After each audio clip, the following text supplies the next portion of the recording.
Ya, sampean harus bangga jadi orang Aceh. Islam pertama itu di Aceh.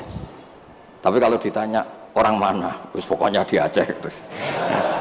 Karena kalau dijawab dari mana itu kayaknya terus gimana gitu. Jadi pokoknya Aceh itu bumi pilihan Allah untuk pertama ada apa? Islam. Hampir semua penulis itu yakin Islam pertama di Aceh. Tapi ya tidak usah jumawa karena yang bawa ada orang Aceh. Jadi ya, tapi ya harus bangga lah bagaimanapun itu di bumi Aceh. Tapi jangan ditulis sejarah dan oleh orang Aceh, ya tidak usah, biasa aja. Kayak Islam besar itu di Medina, tapi yang besarkan orang apa? Mekah. Orang Mekah ya tidak usah jumawa. Nabi Muhammad SAW itu tidak Mekah asli.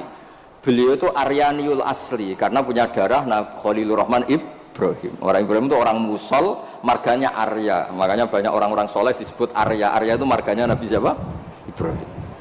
Saya sebetulnya datang itu bukan untuk ngaji, untuk ngakui bahwa semua versi sejarah itu menulis Islam pertama itu ada di Aceh. Nggak ada versi lain. Tapi apakah itu orang Aceh? Lah itu mungkin versinya yang berbeda. Apa pendatang, apa. Assalamualaikum. Halo guys. Tolong subscribe channel saya ya. Bismillahirrahmanirrahim. Tabarakalladzi nazzala al-furqana ala 'abdihi liyakuna lil 'alamin nadhira. Allahumma shalli wa sallim wa barik ala sayyidina wa maulana Muhammadin wa ala alihi wa sahbihi asma'in, amma ba'du.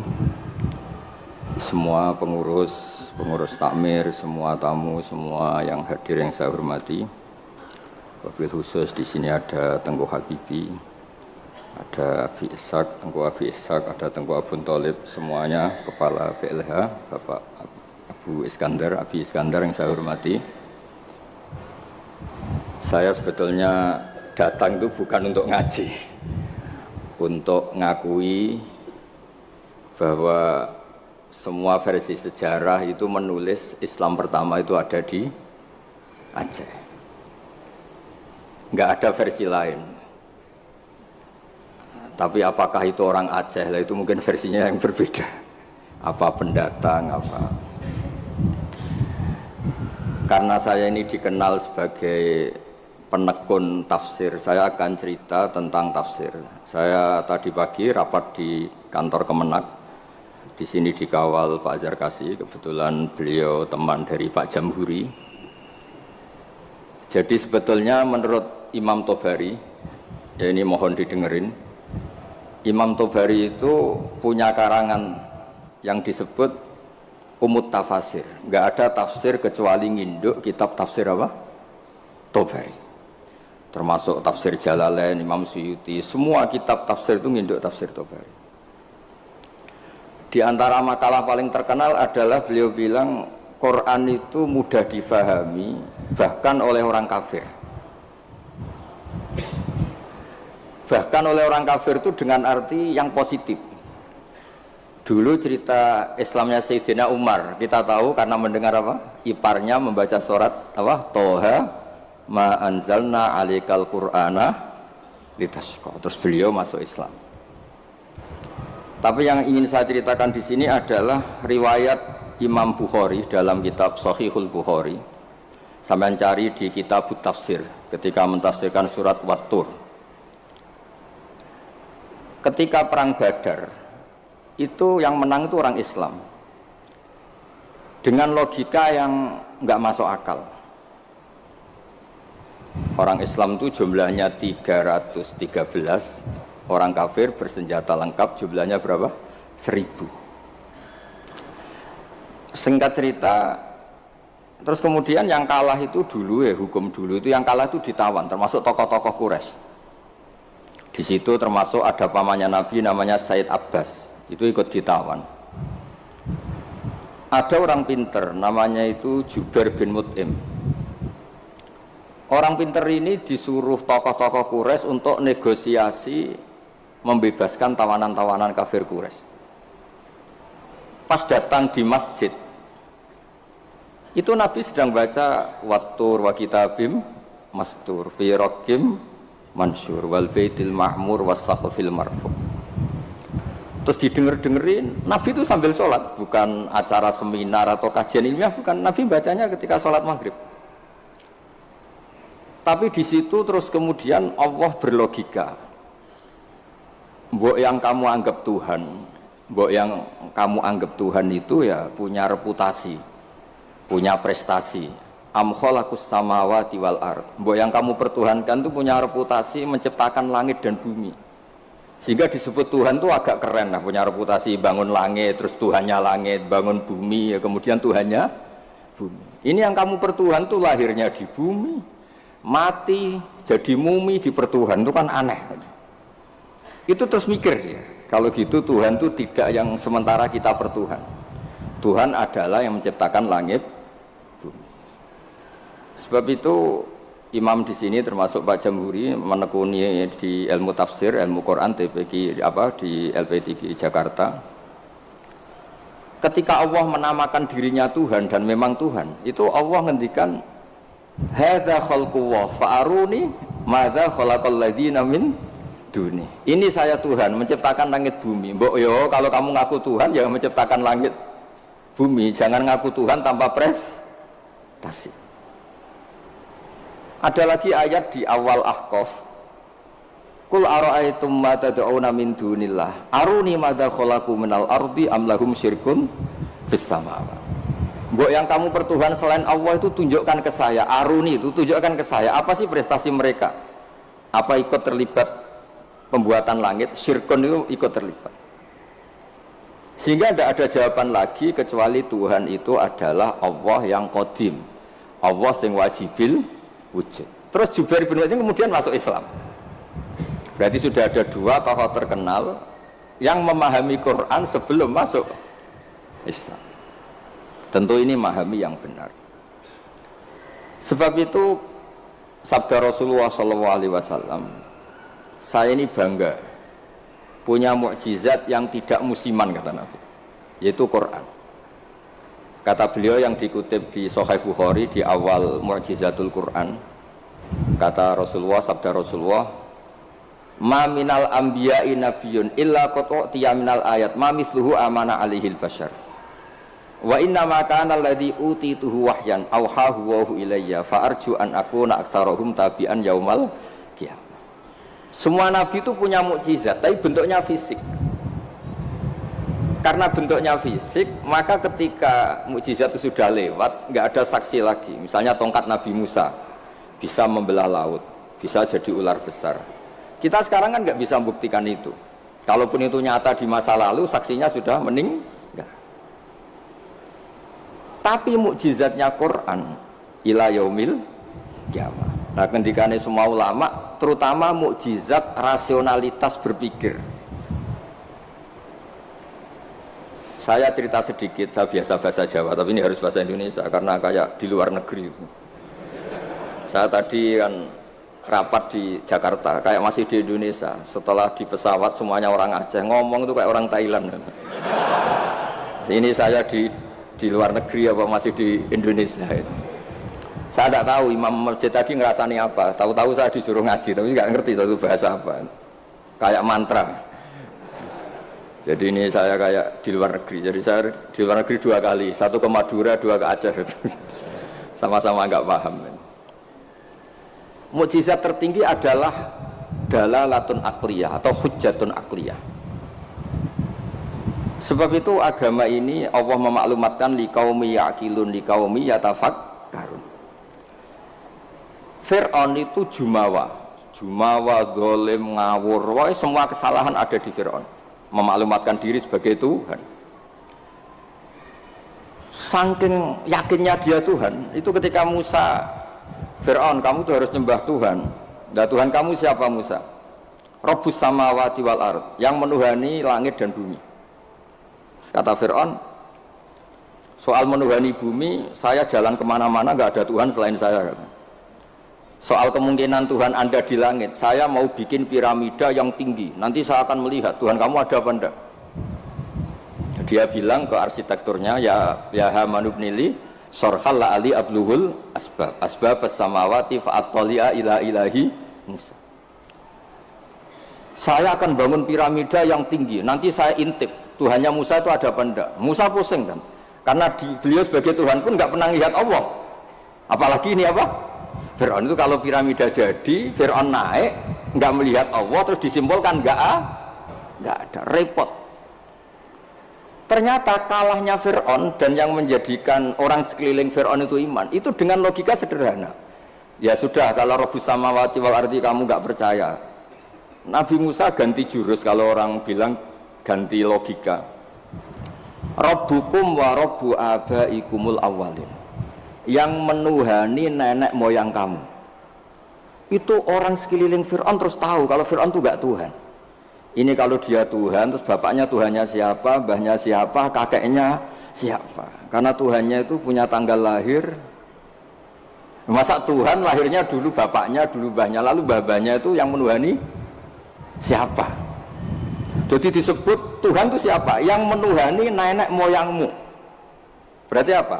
Fir'aun itu wujida ba'da alam yakun. Dia ada, dimulai dari ketidak ada.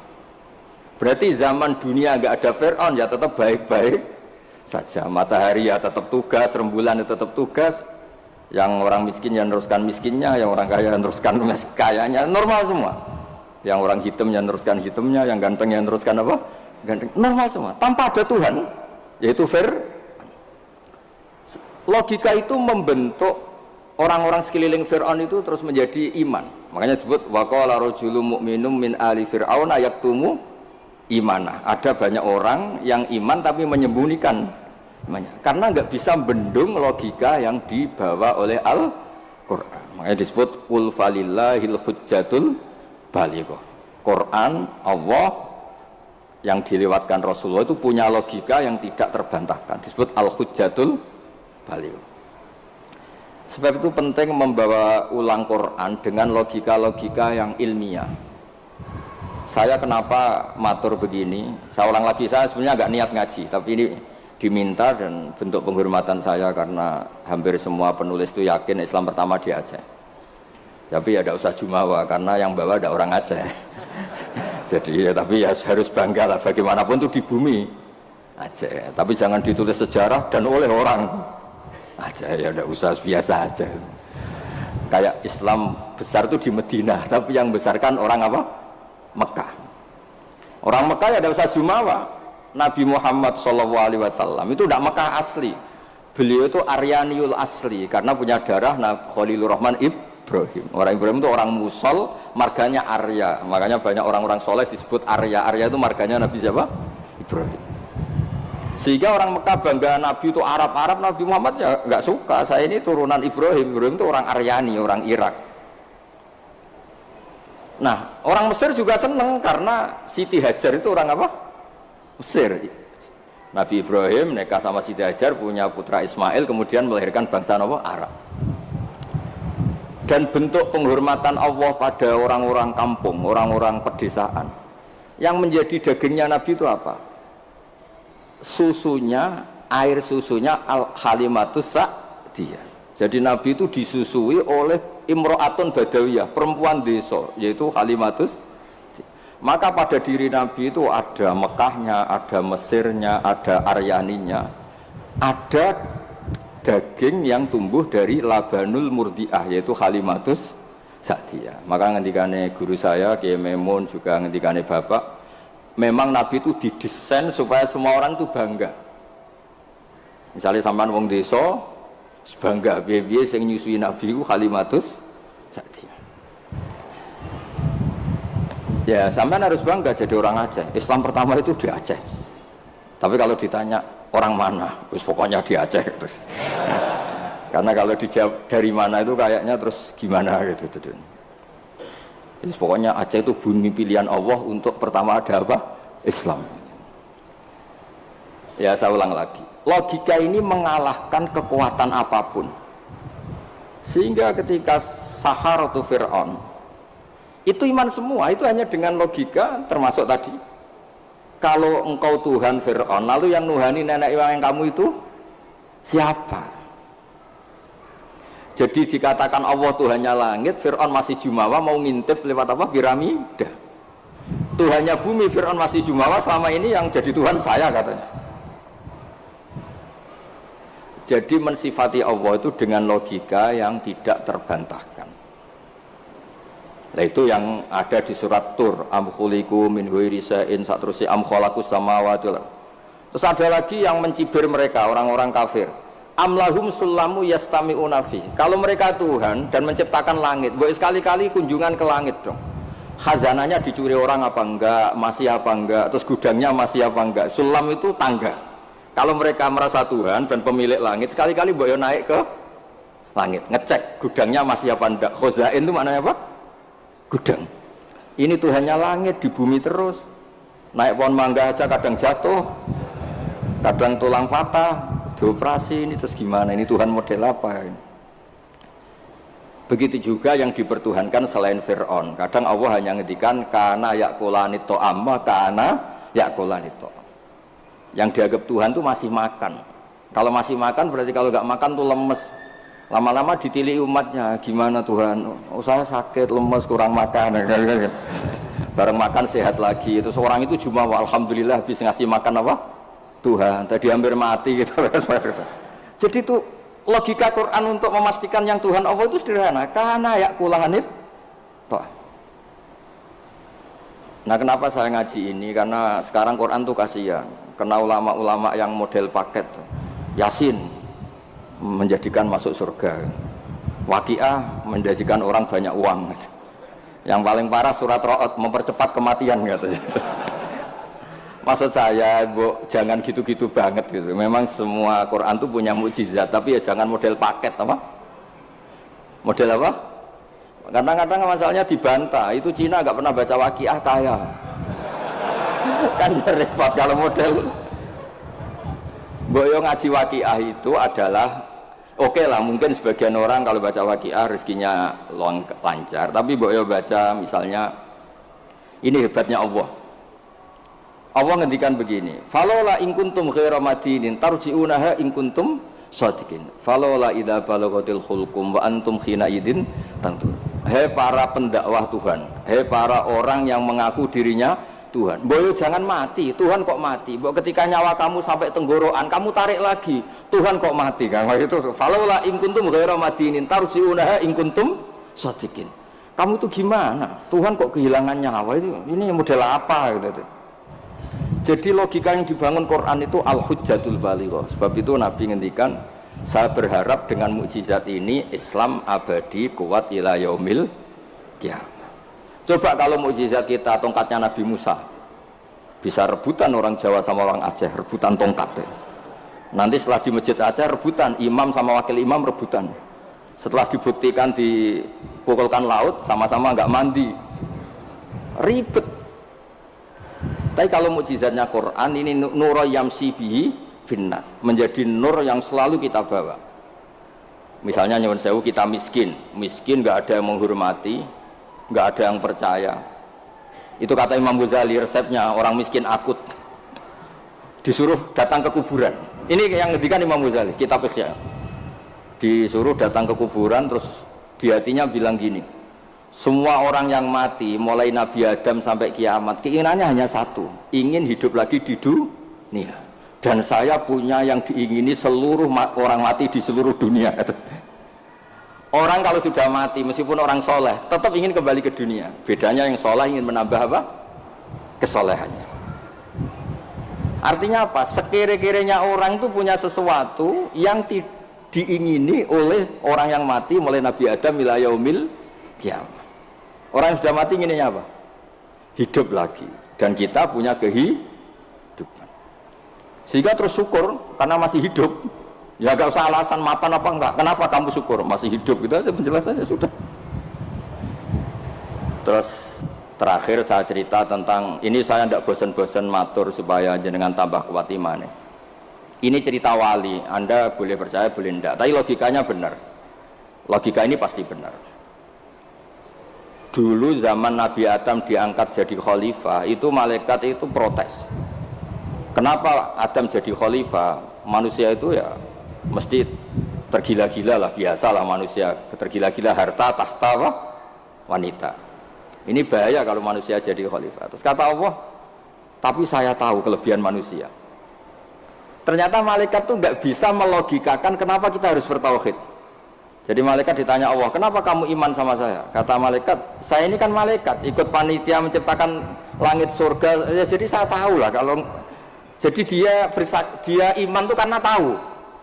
Malaikat kan ada penjaga neraka. Malaikat kan pasti percaya kalau neraka ada. Dia panitianya kan dia yang jaga. Malaikat Ridwan ya pasti percaya. Dia megang kuncinya kan. Tapi kita ini kan kayak sampean semua kan tidak yakin masuk surga. Ya nggak ngerti surga di mana.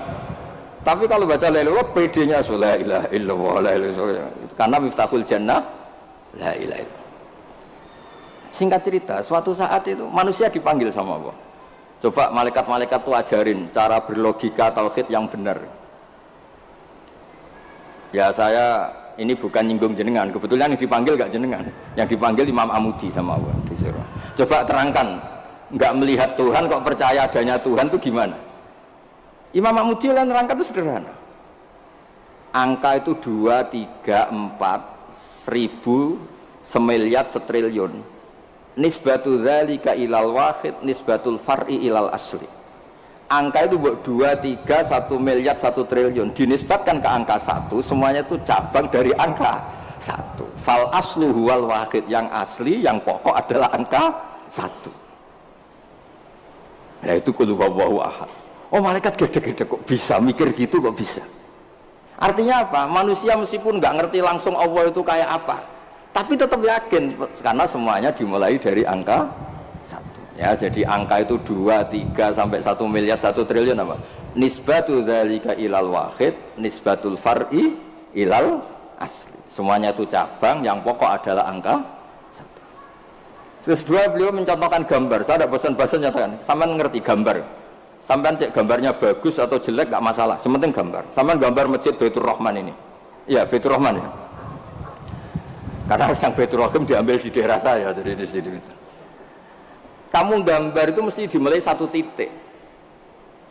Mbok gambar kamu bagus atau jelek dimulai dari 1 titik. Itu nuqtatil wujud.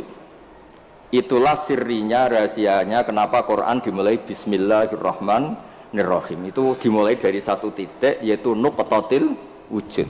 Bahwa semuanya dimulai dari 1 titik wujud sing abadi, yaitu Allah sing wajibil wujud. Makanya oleh Syekh Nawawi Al-Bantani ba itu disingkat bi kana makana wa bi yakunu ma yakun. Itu di semua ulama, di I'anatul Talibin, di bi karena saya semuanya menjadi ada, dan karena saya pula kata Allah yang akan ada menjadi ada. Logika seperti itu kita tidak perlu lihat surga neraka, sampai nggak perlu lihat bidadari dulu untuk percaya adanya apa? Surga. Makanya ini penting. Agama ini disebut qul falillahil hujjatul baligh. Hujjah itu argumentasi. Jadi saya mohon semohon-mohonnya, ini tadi saya bawa mushaf sebagai hadiah untuk masjid. Saya mohon Quran itu dikembalikan rohnya. Dulu begitu bangga Nabi dengan Quran itu karena logikanya jelas. Itu tadi yang tauhidnya. Ini ada waktu mungkin 5 menit saya nyontohkan logika sosial, peradaban sosial. Kenangannya orang Madinah, kata orang Madinah, kunna abkhosan nasi kailan. Dulu kita ini orang yang sangat buruk dalam transaksi. Yaitu kalau kulak, kalau orang Aceh bilang apa? Tengkulak itu. Kalau kita beli ingin 1 kilo ya dapat apa? 1 kilo. Kalau 1 pintal ya dapat apa? 1 pintal. Tapi kalau kita jual, orang beli, misalnya beli 1 kilo, kita kurangi nggak sampai 1 kilo, atau dari kualitas A menjadi B. Itu Allah cara ngedikan tuh bagus.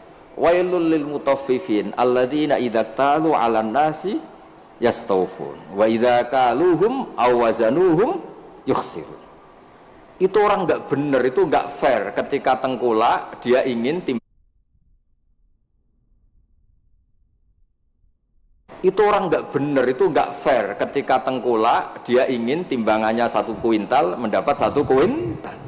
Ketika ada orang beli 1 kuintal yukhsirun, intinya itu nggak fair. Cara Jawa itu dipek menangi dewi.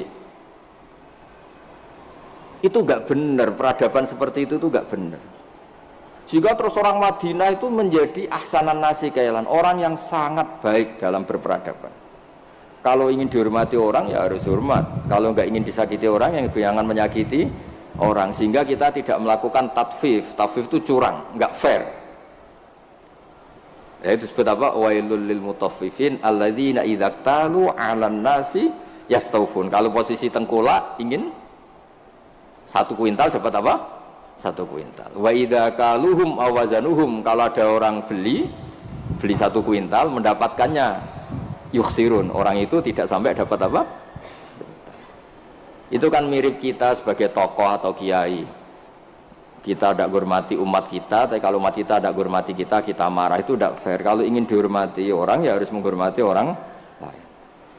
Saya beri satu contoh betapa hebatnya Rasulullah SAW. Orang itu kan iman sama Nabi. Yang iman ya macam-macam, ada yang soleh, ada yang setengah soleh, ada yang soleh banget, ada yang dolim banget. Tapi kata Nabi, semua yang iman saya tetap semuanya masuk surga. Soal neraka dulu itu sudahlah, sementing nanti akhirnya masuk surga. Karena itu fair, masa sudah iman ke saya kemudian tetap saja gak masuk surga, terus untuk apa? Sebab itu Nabi ngintikan syafaati li ahlil kabair min ummati, meskipun salah kalau itu umatku bersyahadat tetap tak kasih apa? Syafaat. Dan Quran sendiri memaklumatkan summa aurasnal kitab alladzina astafaina min ibadina. Quran ini bisa berguna untuk siapapun. Faminhum dzalimun li nafsi. Yang orang yang zalim pun itu dapat syafaatnya apa? Quran. Wa minhum muqtasid. Itu fair. Artinya fair itu Nabi diimani oleh sekian orang, kemudian tiap malam bertahajud. Hanya apa? Mohon supaya dikasih hak apa? Syafaat. Karena beliau tahu, setahu-tahunya kalau umatnya banyak yang salah itu setahu-tahunya. Wong ada orang suka ke masjid itu karena WC-nya di rumah jelek, enak WC masjid.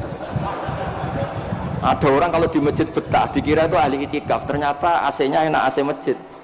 Sudah lebih dingin nggak bayar. Jadi masjid saja jadi sarana, ya begitu itu. Itu kalau nggak disafaati Nabi tidak bisa. Orang senang Mekah itu kan bagus. Tapi sekarang senang Mekah itu ya travel-travel yang bisnis itu. Itu promosinya itu Masya Allah. Saya itu agak dibenci sama tokoh-tokoh travel, tapi ya nggak berani lah. Kualat kalau benci teman-teman. Ceritanya itu ada orang haji. Biasanya kalau orang haji itu kan kiainya muji-muji apa?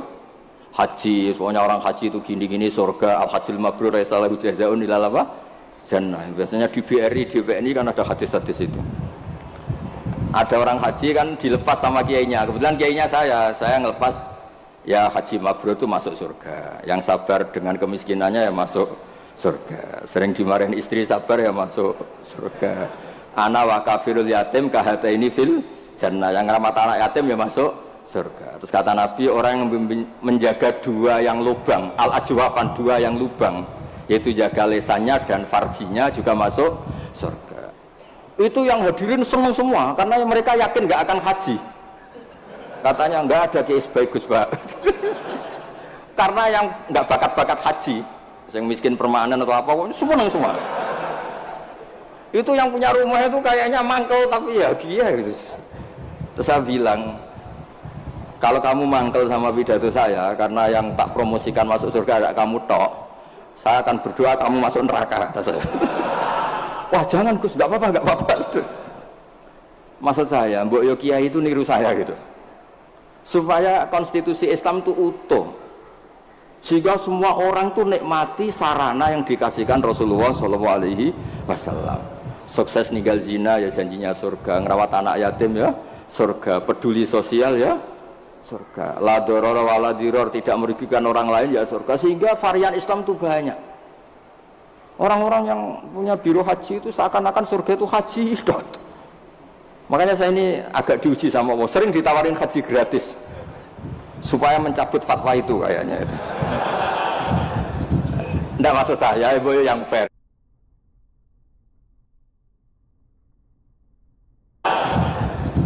Nggak maksud saya, Ibu yang fair gitu. Meskipun saya di Masjid Aceh, ya jangan terus muji masjid yang besar. Untuk menjadi sarana surga, masjid kecil juga menjadi sarana apa? Surga. Dulu Ashabul Kahfi masjidnya di dalam gua, juga sarana surga, gak ada bangunannya malah. Sehingga Islam ini benar-benar yang dikehendaki Rasulullah. Rasulullah itu kalau muji orang masuk surga itu segampang itu. Sampai ngendikan hal yang mungkin orang pria itu tidak siap. Wa fi buti ahadikum sodaqah, kamu ngumpuli istri itu sodaqah. Sampai sahabat tanya, masa urusan hubungan biologis masuk surga? Kata Nabi, alaysa wa wadu'aha fi haramin akana ali wisrun, kalau dia salah letakkan apa? Dosa. Jadi surga itu ditulis Nabi itu mulai ngumpuli istri, wa imatatul adza anit thariq, ada sampah dibersihkan, ada hal yang bahaya. Sehingga Islam terus milik semua. Satpam bangga karena jaga apa? Tukang bersih-bersih bangga karena imatatul adza anit thariq. Yang tukang wiridan ya bangga karena a'laha la ilaha illallah. Terus bangga semua. Kalau Islam kena travel, ya pokoknya hebat, cium Hajar Aswad. Ya. Hajar Aswad itu adalah batu dari apa?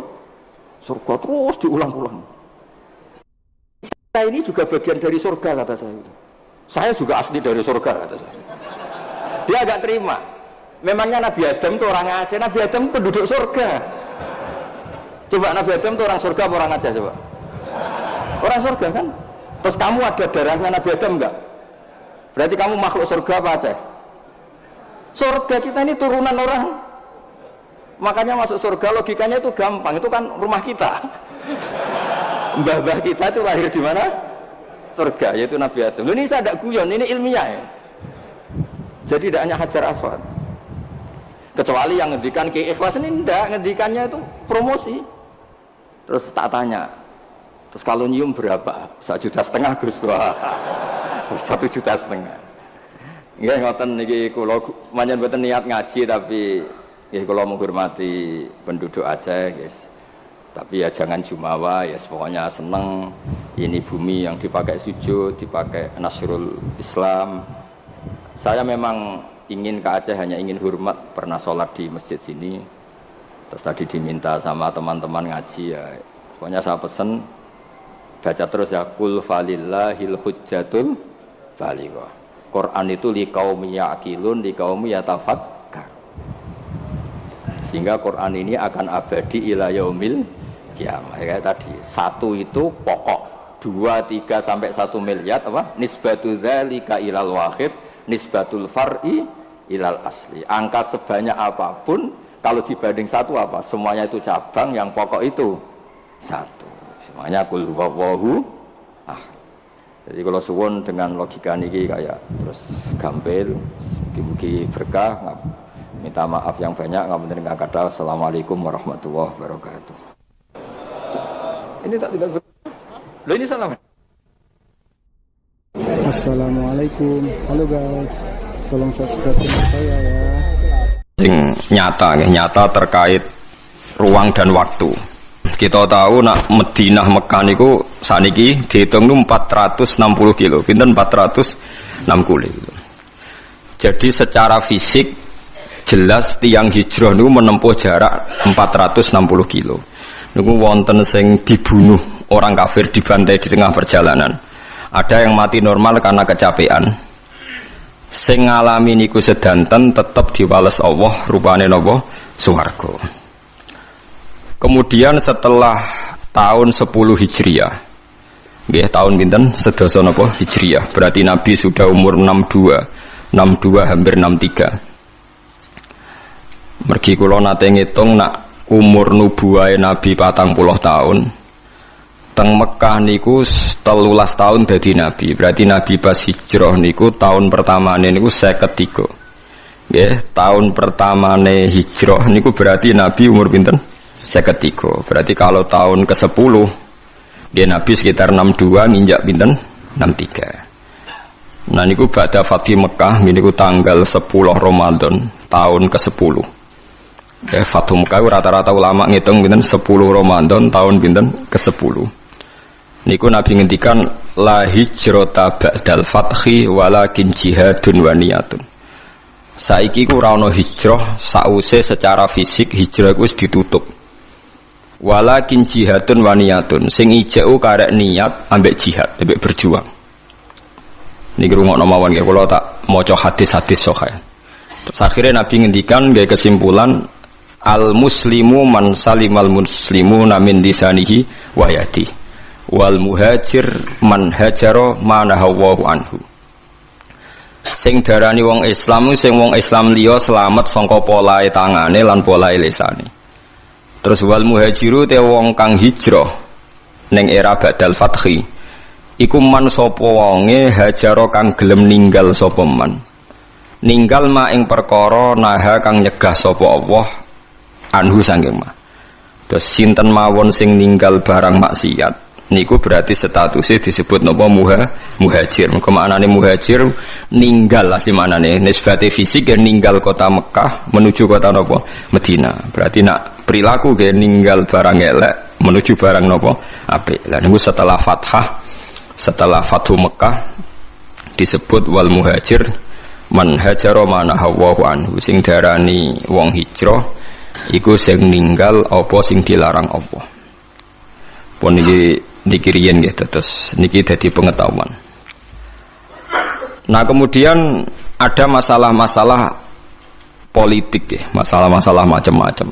Atau samangke misalnya kula nate neliti biografi sing wonten teng Quran.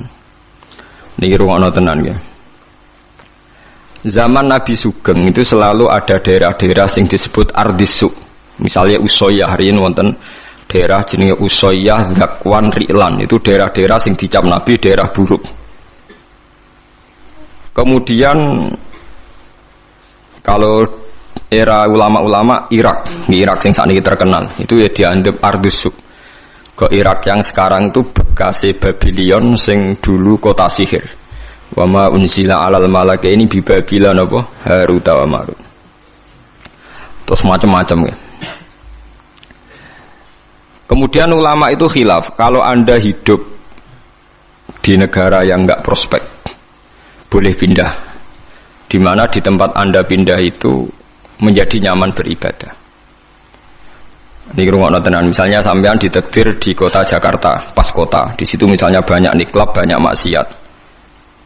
Itu terus misalnya terus pindah teng mriki teng Beduan misalnya, teng desa.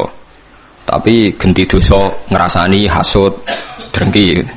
Dadi nek ning kutha iku dosane pornografi, nek ning desa dosane napa? Hasud, drengki, ngrasani macam-macam. Lah itu terus gimana? Ada ulama yang berpendapat jika semua bumi yang kamu katakan buruk buat tinggal malah ra ono sing nyembah pangeran, jadi sebaiknya gak usah pindah. Mboten usah apa?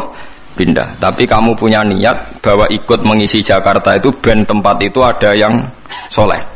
Ya ada yang apa? Soleh. Wahakada. Dan itu pendapat ulama yang dibenarkan ila yaumil qiyamah. Karena kalah dengan bukti misalnya Australia pertama ada Islam ya baru kayak wong mahasiswa sing kuliah di sana. Mungkin sebagian juga ada jamaah tabligh, ada orang bisnis macam-macam.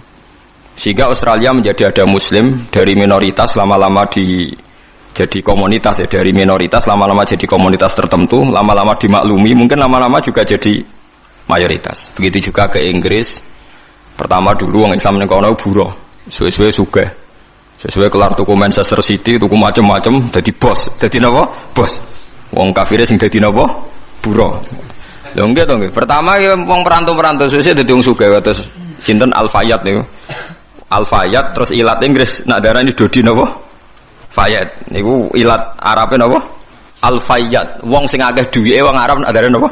Al-Fayyad. Duwike saking akeh. Fayyad itu melimpah. Nah, itu yang kita benarkan. Niki rungokno tenan. Karena kalau teori hijrah itu niki benro sampean, biar teori yang bahwa hadisnya Nabi itu tidak main-main. La hijrata ba'dal fathi. Teori hijrah itu sudah selesai. Berarti teori hijrah secara fisik dari bumi buruk ke bumi baik itu sudah nopo selesai.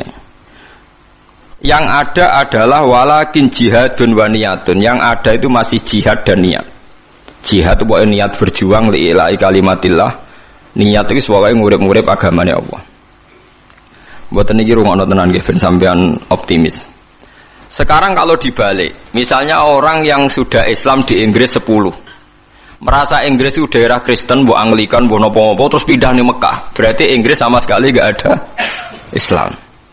Berarti kowe ngosongno bumine Allah, sangka wong sing nyembah Allah sama sekali. Andai kan sampai Anda baca hadis itu, tentu fatwa Anda, misalnya Anda jadi ketua MUI, Islam yang ada di Inggris 10 pindah saja ke Mekah. Yang di Papua, yang minoritas pindah saja ke Jogja. Wah, nanti yang sudah kadung ada Islam akan menuju daerah sing wis Islami akeh, dorong Jawa malah nguyai segoro kan. Nguyai napa? Segoro. Wis ngono beban ora nggo dhuwit malah dadi bane wong akeh kan. Boten ini penting. Makanya Nabi ngendikan walakin jihadun wa niyatun. Nah, ternyata hadis itu lebih benar. Ini ku era sahabat itu banyak yang ketika di Medina itu gak tertarik karena Islam banyak terus pindah teng Kufah. Itu yang melakukan itu Sayyidina Ali. Sayyidina Ali itu pertama sahabat alim sing ninggalo Medina. Beliau hidup teng Budi Kufah. Akhirnya Kufah dan di sentral Islam, termasuk akhirnya pinter Imam Syafi'i yang mergi urip teng Mekah, teng Kufah. Pinter Syekh Abdul Qadir Jilani mergi urip teng Baghdad. Baghdad kuwi kawasan apa? Kufah. Mulane sanad-sanad Quran akhirnya pindah Kufah. Sampeyan saiki pikir, Quran anane Mekah Madinah, tapi sanad aline teng Budi teng Kufah. Sanate Ibnu Katsir tok Kanjeng Nabi ku bulet mergo Abdullah bin Katsir niku ngaji be Abdullah bin Sa'ib. Abdullah bin Sa'ib tesih ngaji be Ibnu Abbas. Ibnu Abbas ngaji Ubay bin Ka'ab. Berarti munculot pinten papat. Ubay bin Ka'ab lagi ngaji ning Nabi. Cepet Imam Asim. Imam Asim tiyang Kufah. Imam Asim di guru jenenge Abdurrahman As-Sulami. Niku langsung ngaji Sayyidina Ali. Sayyidina Ali ngaji sinten? Kanjeng Nabi. Kenapa? Karena Sayyidina Ali pindah teng Budi Kufah. Di Mekah sing pusat Islam sanate mbulet tuke Kanjeng Nabi. Kufah sing adoh keng Mekah, adoh keng Madinah. Sanate cepet mergi wonten sinten? Sayyidina Ali. Sebab itu terus Kufah jadi sentral Islam. Kufah, Basra, Baghdad itu satu kawasan sing saiki disebut napa? Irak. Syekh Abdul Qadir teng mriku, paham Imam Syafi'i pintere teng mriku, Imam Abu Hanifah pintere teng mriku. Niki rungono tenan ya. Sehingga kita tidak perlu fatwa, misalnya orang Islam yang sekarang di Amerika, di Inggris, di Swedia, macam-macam. Asal jangan kecelakaan kayak di Swedia. Swedia itu agak kecelakaan. Pertama orang Islam di sana dikenal kok Islam Ahmadiyah. Di pertama sing gawa teng Swedia Islam napa? Ahmadiyah. Jadi langsung di Nabi loro, semua angel dadanane. Itu satu-satunya daerah minoritas sing ana Islam pertama napa? Ahmadiyah. Jadi angel dadanan karena pertama yang datang Ahmadiyah. Faham gitu, itu sampean bertahu titik perkara. Jadi hadis itu ada di Bukhari, di Muslim, Mang Nabi ngendikan la hijrata ba'dal fathi walakin jihadun wa niyatun. Berarti sudah ada teori kalau kamu enggak nyaman di satu daerah yang minoritas, kamu harus ke mayoritas enggak? Ya kemana saja asal Anda niat baik dan ada peluang baik, lakukan. Itu ada seorang tanya sama Kanjeng Nabi, ya Rasulullah saat di sini bisa baik. Nabi ngendikan al-ibad ibadullah wal bilad biladullah fa haitsu ma asabta khairan fa aqim. Negara ya wae pangeran, kabeh kawula ya kawulane pangeran. Pokoke kowe anggere entuk apik ning kono ya semukim ning kono. Nah, itu yang menginspirasi Islam Gujarat, manggon Aceh. Dagangan ya rabi barang macam-macam terus dadi Islam teng pundi? Aceh. Nah, Aceh anak putune ponakane do ning Ampel, wis ning Ampel. Terus ono Raden Fatah pindah ning Demak, suwe-suwe tok Jipang Panolan. Suwe-suwe terus tok Jogja, Sutawijaya, Buhati Wijaya terus tok sampeyan barang niku wis endi sing ketemu, wis pokoke endi sing nyaman, cocok. Terus nomor faktore katut babon, mbok katut jago, wis pokoke angger cocok untuk ridane Allah nggih. Fa haitsu ma asabta khairan faqim. Di mana saja kamu menemukan kebaikan, faqim, maka kamu harus di situ. Paham? Maka kamu harus nopo di situ. Kalau tak cerita sejarah ben sampean ngertos betapa pentingnya teori hijrah itu dianggap selesai. Ketika Fathu Mekah, kalau cerita itu tidak bosan-bosannya. Ketika Fathu Mekah itu tahun 10 Hijriah disempurnakan oleh Abu Bakar. Klimaknya itu Mekah benar-benar dikuasai Sayyidina Umar. Sistem negara sudah jalan, negara dalam kendali Umar. Niku kanca-kancane Sayyidina Umar sing asli Mekah niku disurati. yang sudah hidup di berbagai daerah. Ada yang zaman itu mun teng Azerbaijan, teng Tajikistan. Sing nanti suatu saat nanti jadi daerahnya Imam Bukhari sing terkenal Al-Jami' As-Sahih sing ngarang kitab Bukhari, anak turunin. Mbok kamu sekarang ke Mekah saja, karena sholat di Masjid Haram itu sebagaimana 1000 nopo sholat di masjid yang lain. Dan Mekah sekarang aman. Ini rungokno tenan, Mekah sekarang apa? Aman. Dan beberapa sahabat yang kelas 2, kelas 3 yang tidak akabir sahabat, banyak juga yang pindah ke Mekah. Apa yang terjadi? Di Mekah bangga mereka karena fi ardil haram Baitullah. Tapi apa yang disarankan oleh sahabat-sahabat senior kayak Salman Al-Farisi? Dimatikan teori itu. Memang Mekah kota suci dan sholat di masjid Mekah sama dengan 1000 sholat. Tapi ilamu annal ardo lam mutaqaddis ahadan. Kamu harus tahu bumi itu tidak bisa mensucikan orang. Abu Jahal itu lahirnya di Mekah, kurang ajarnya di Mekah. Abu Lahab lahirnya di Mekah, kurang ajarnya di Mekah. Semua penduduk Mekah itu yang ngusir Nabi. Jadi ilmu anal ardo lam mutaqaddis ahad, dan bumi itu tidak bisa mensucikan orang. Wa inna ma yuqaddisur rajul amaluhu. Jadi sing iso nyucikno wong napa? Amale. Terus Salman Al-Farisi rati walakin nusyuru fi biladillah wa alimu fa inna ta'lim dabul anbiya. Kamu menyebar saja di seluruh penjuru dunia dan ajarkan Islam, karena mengajarkan Islam dan menyebarkan Islam itu dabul anbiya.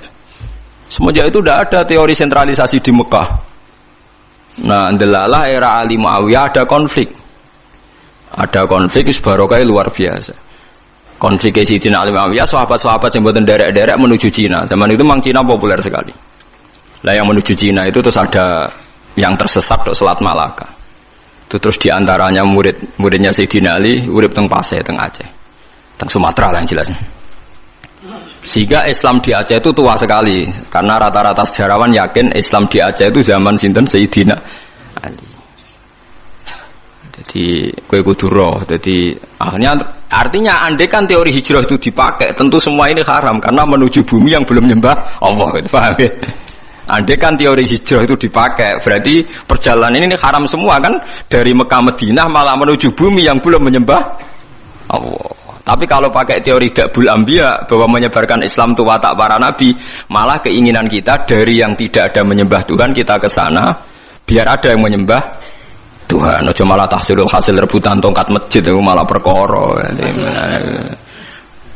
Mulane kula anggere ngomong santri-santri kula ki ora usah urip ning Rembang. Ning Rembang wong alim pirang-pirang mesti mahjub. Ben dadi kiai ning Irian Jaya ta ning Papua, kan iso kiai ke level provinsi Pak perkarane itu kan. Jangan-jangan kita sekarang dicoba pangeran hasud itu mergo gawane nguyai segoro. Paham ya tahsilul hasil.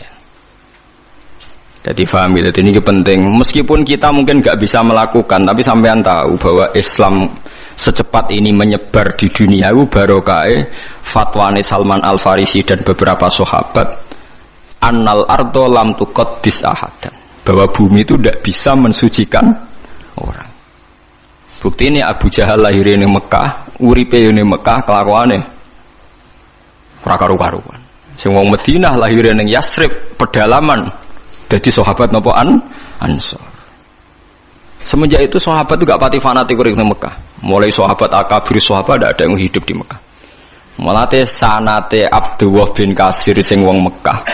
Tuke Kanjeng Nabi dhisik Imam Asim sing uripe teng Kufah. Lha iku sirine kena apa Imam Asim uripe ning Kufah tapi luwih populer timbang qiraae napa Ibnu Kasir. Mergo sanate luwih cepet tok Rasulullah sallallahu alaihi wasallam. Iku pangeran dadi kersane ngoten. Lah kowe ora ora karepe Imam Asim wong ndi ora ora. Ibnu Kasir wong ndi ora ora. Pokoke roe juara untuk hadiah wis. Yang seneng Quran kok ngono tok piye.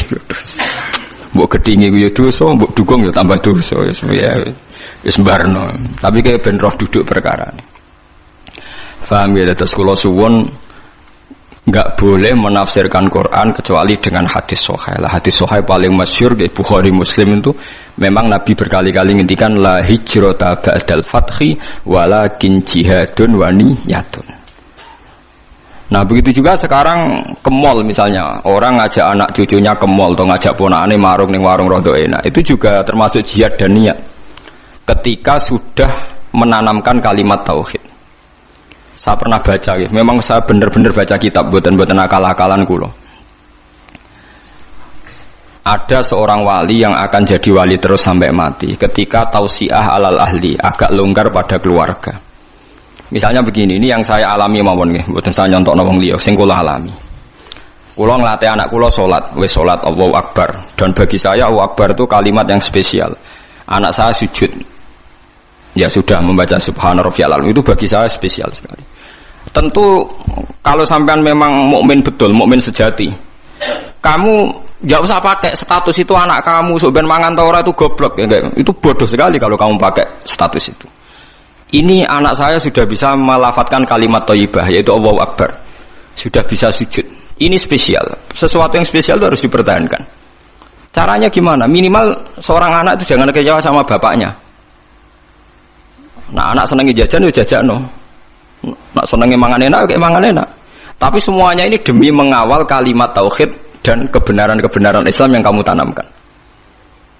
Jangan sampai kamu jadi kiai zuhud yang anak dikekang, kemudian anak ini pertama numpak sepeda motor disilai kancane sing ra salat, pertama nyetel dip yo disilai tanggane sing ra salat, sampai anak itu terus ngidolakno keluarga sing tidak salat karena lebih sehat kata dia.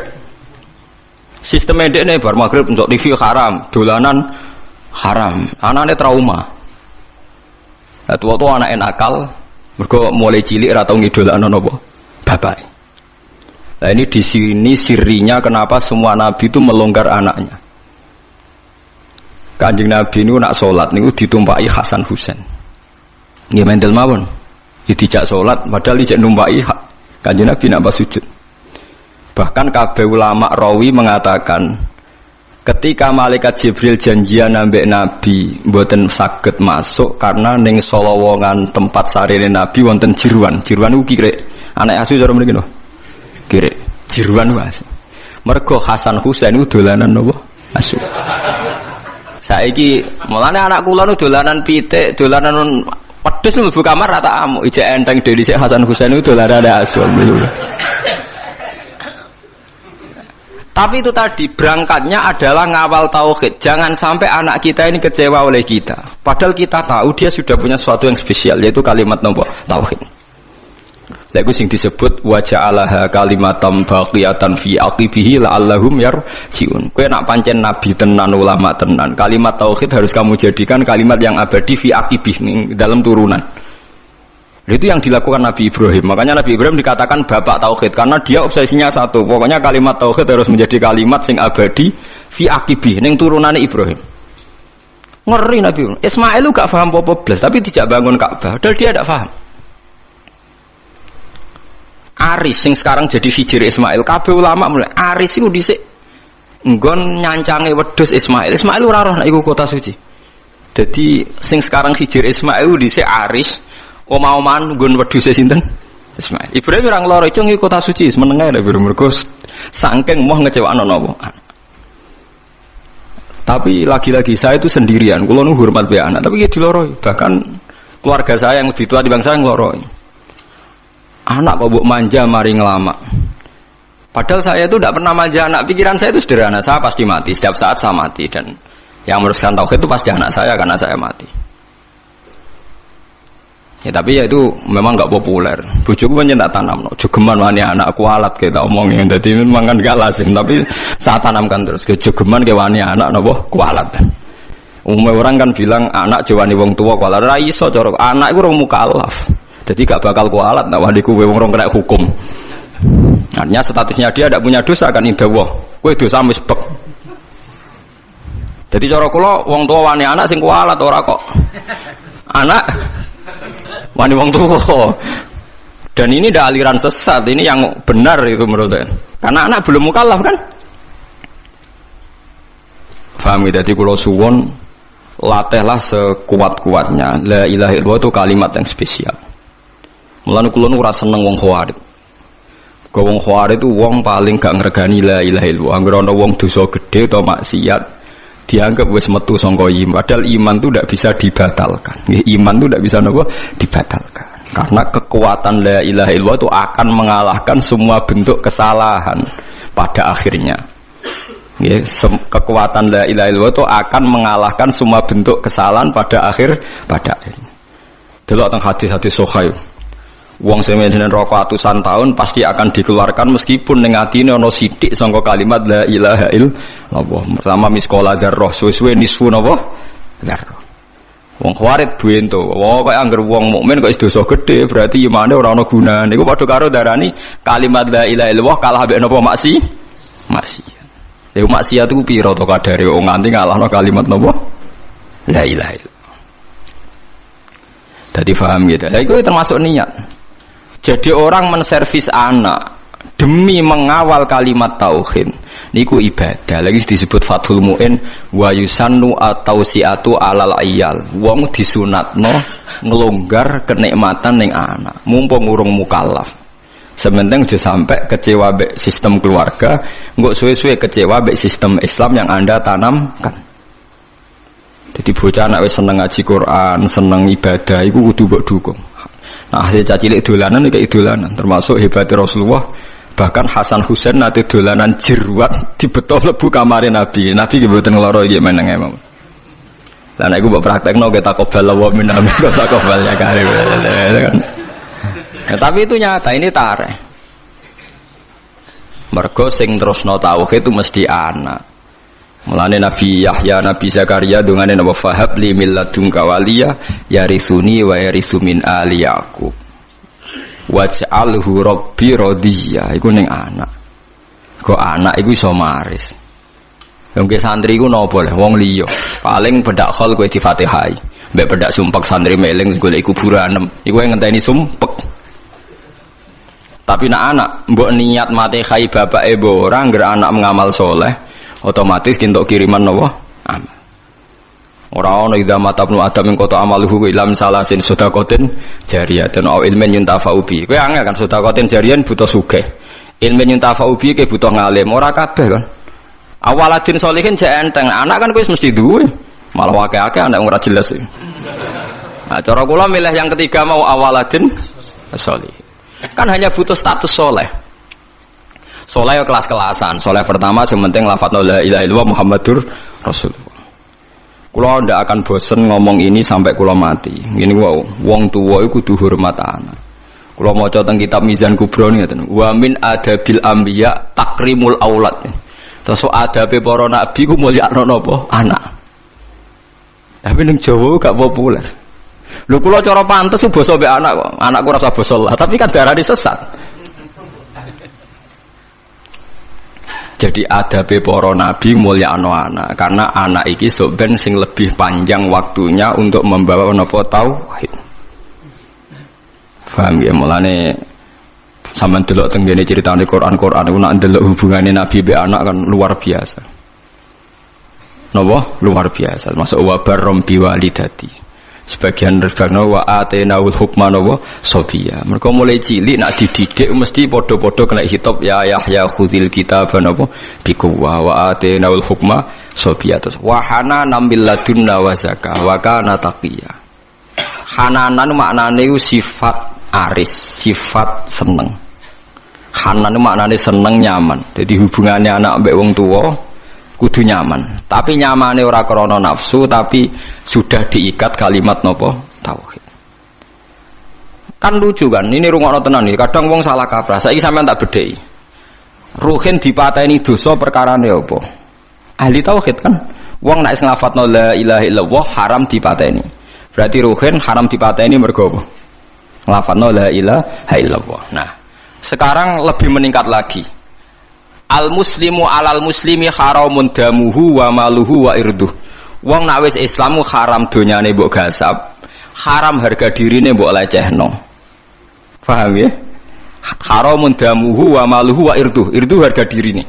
Dikira oleh ngomong wong goblok, ngomong ilmu nemen-nemen nganti iku kaya manuk ketulup iku ora oleh.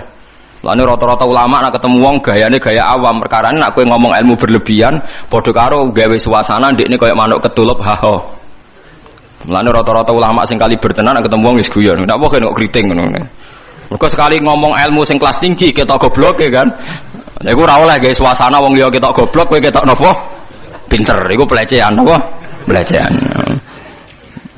Lho nggih tenan. juga karena la ilaha illallah. Nah, lah hanya karena ditakdir anam terus ra rapati mbok hormati, alasan iku mergo anam. Kan lucu kan? Orang lain yang lafadz la ilaha illallah mbok hormati karena dia nasibnya sial dadi anam ra mbok hormati, mergo anak wajib hormat wong tuwa. Begitu juga nasibnya bojomu. Elek gara-gara dekne bojomu terus wajib takzim mbek kowe. Padahal kowe wajib takzim dekne mergo dekne nglafadzno la ilaha illallah. Lha iku sing salah kaprah. Lha iku musibah, paham napa? Musibah. Wong liya mbok hormati mergo Islam lan saleh, tapi anak bojo ora hormati mergo nasibe sak ngisor. Rupane dadi anak, dadi bojo. Teori ini sudah saya uji berkali-kali ning Quran dan hadis. Semua polanya Nabi itu begitu. Sebab itu Ismail yang masih kecil dijak bangun Ka'bah diabadikan Quran wa idh yarfa'u Ibrahimul qawaida minal baiti wa Ismail. Dan Ismail pasti ora paham iki cilik, tapi sudah dikenang Quran wa Ismail. Padahal masih sangat apa? Kecil. Mulane kula niku duwe cerita niki kisah nyata. Kula niku duwe kanca alim. Bapake iku wayo, kiai. Bapak kiai tenan wayo. Bocahe kanca kula niku majine jurumiyah takrib kalian bapake. Walhasil pas dekne umur 22 tahun, bapake ku wayo. Ya wayo iku rabinah lho jenenge wayo, napa poligami nu. Ya sebagai seorang anak bela boke terus gak takzim mbek bapake. Gara-gara bela boke gak takzim mbek bapake. Walhasil terus mulai gak nyucup, mulai gak takzim. Bapake wancen wong alim tenan. Yo ngalim cangkeme barang yo ngalim pinter deh oleh tak kok pinter bapak. Walhasil akhirnya suatu saat saya iku nyucup meneh tak takoki lho kowe saiki nyucup meneh. Kena apa kok nyucup meneh padahal kowe muangkel. Yo angen-angen kalah debat Pak Gus kula. Bapake lek kelar ngene. Bapak tenan bapak kandung. Cung. Umpama kiai muayo ki tetep nyucup ta ora? Kiai mesti guru pondok. Ya tetep kula nyucup. Alasan apa? Ya mergi kiai kula. Lah aku malah loro statusku. Ya kiaimu ya bapakmu. Kalah deh lagi. Mergo cilike yo diulang. Cilike ku ngaji alime mbek bapak. Lah aku malah loro. Ya kiaimu ya bapakmu ya. Nasibku wae elek dadi bapak amsika ke berhak protes. Nah kiaimu nasibe apik mergo kowe santrine ra berhak protes. Mikir tangenan bener. Wong nak kiai ku wayo aku tetep nyucup, tapi nak bapakku kok gak. Padahal statusnya bapake loro. Padha saiki bojomu nglafadzno la ilaha illallah, statusé loro, sing nyuwargakno kowe sing mbok keloni ya bojomu. Sing mari kowe ra zina ya bojomu. Lha wong nglafadzno la ilaha illallah plus fungsinya banyak kok malah ra mbok hormati. Perkarane trimo wong wedok jare cara Yogya kanca wingking jare kok waduh malah ora kabeh istilah yo. Cobalah sekarang dilatih, gak usah macam-macam. Iku wong sing nglafadzno kalimat tauhid. Anak ya sampean sing penerus kalimat tauhid. Itu yang saya pahami dari Quran. Jadi Ibrahim piyambak hubungane mbek Ismail disebut apa wa ja'alaha kalimatam baqiyatan fi aqibi. Ibrahim sing dadekno kalimat tauhid abadi tok anak turune. Sebab itu Ibrahim disebut bapak napa tauhid. Nanti somben wong ning kuburan dadi Gus gede kabeh. Mulane kula bola-balik ngomong sing saiki ra duwe bapak kiai tenang ae. Somben nasab Gus juga kanggo kabeh. Tiap wong mati takoki iman abuka kan jawab sinten Ibrahim. Dadi kula ngalime ngeten sampean padha mek ruhin paham. Kula ajare rada keberatan mek ajaran niku. Tapi piye bener. Lah misale kula salime ngeten bapak kula kiai sampean ning kuburan padha bapak sapa Ibrahim. Ruhin takoki sapa kan bapak Ibrahim.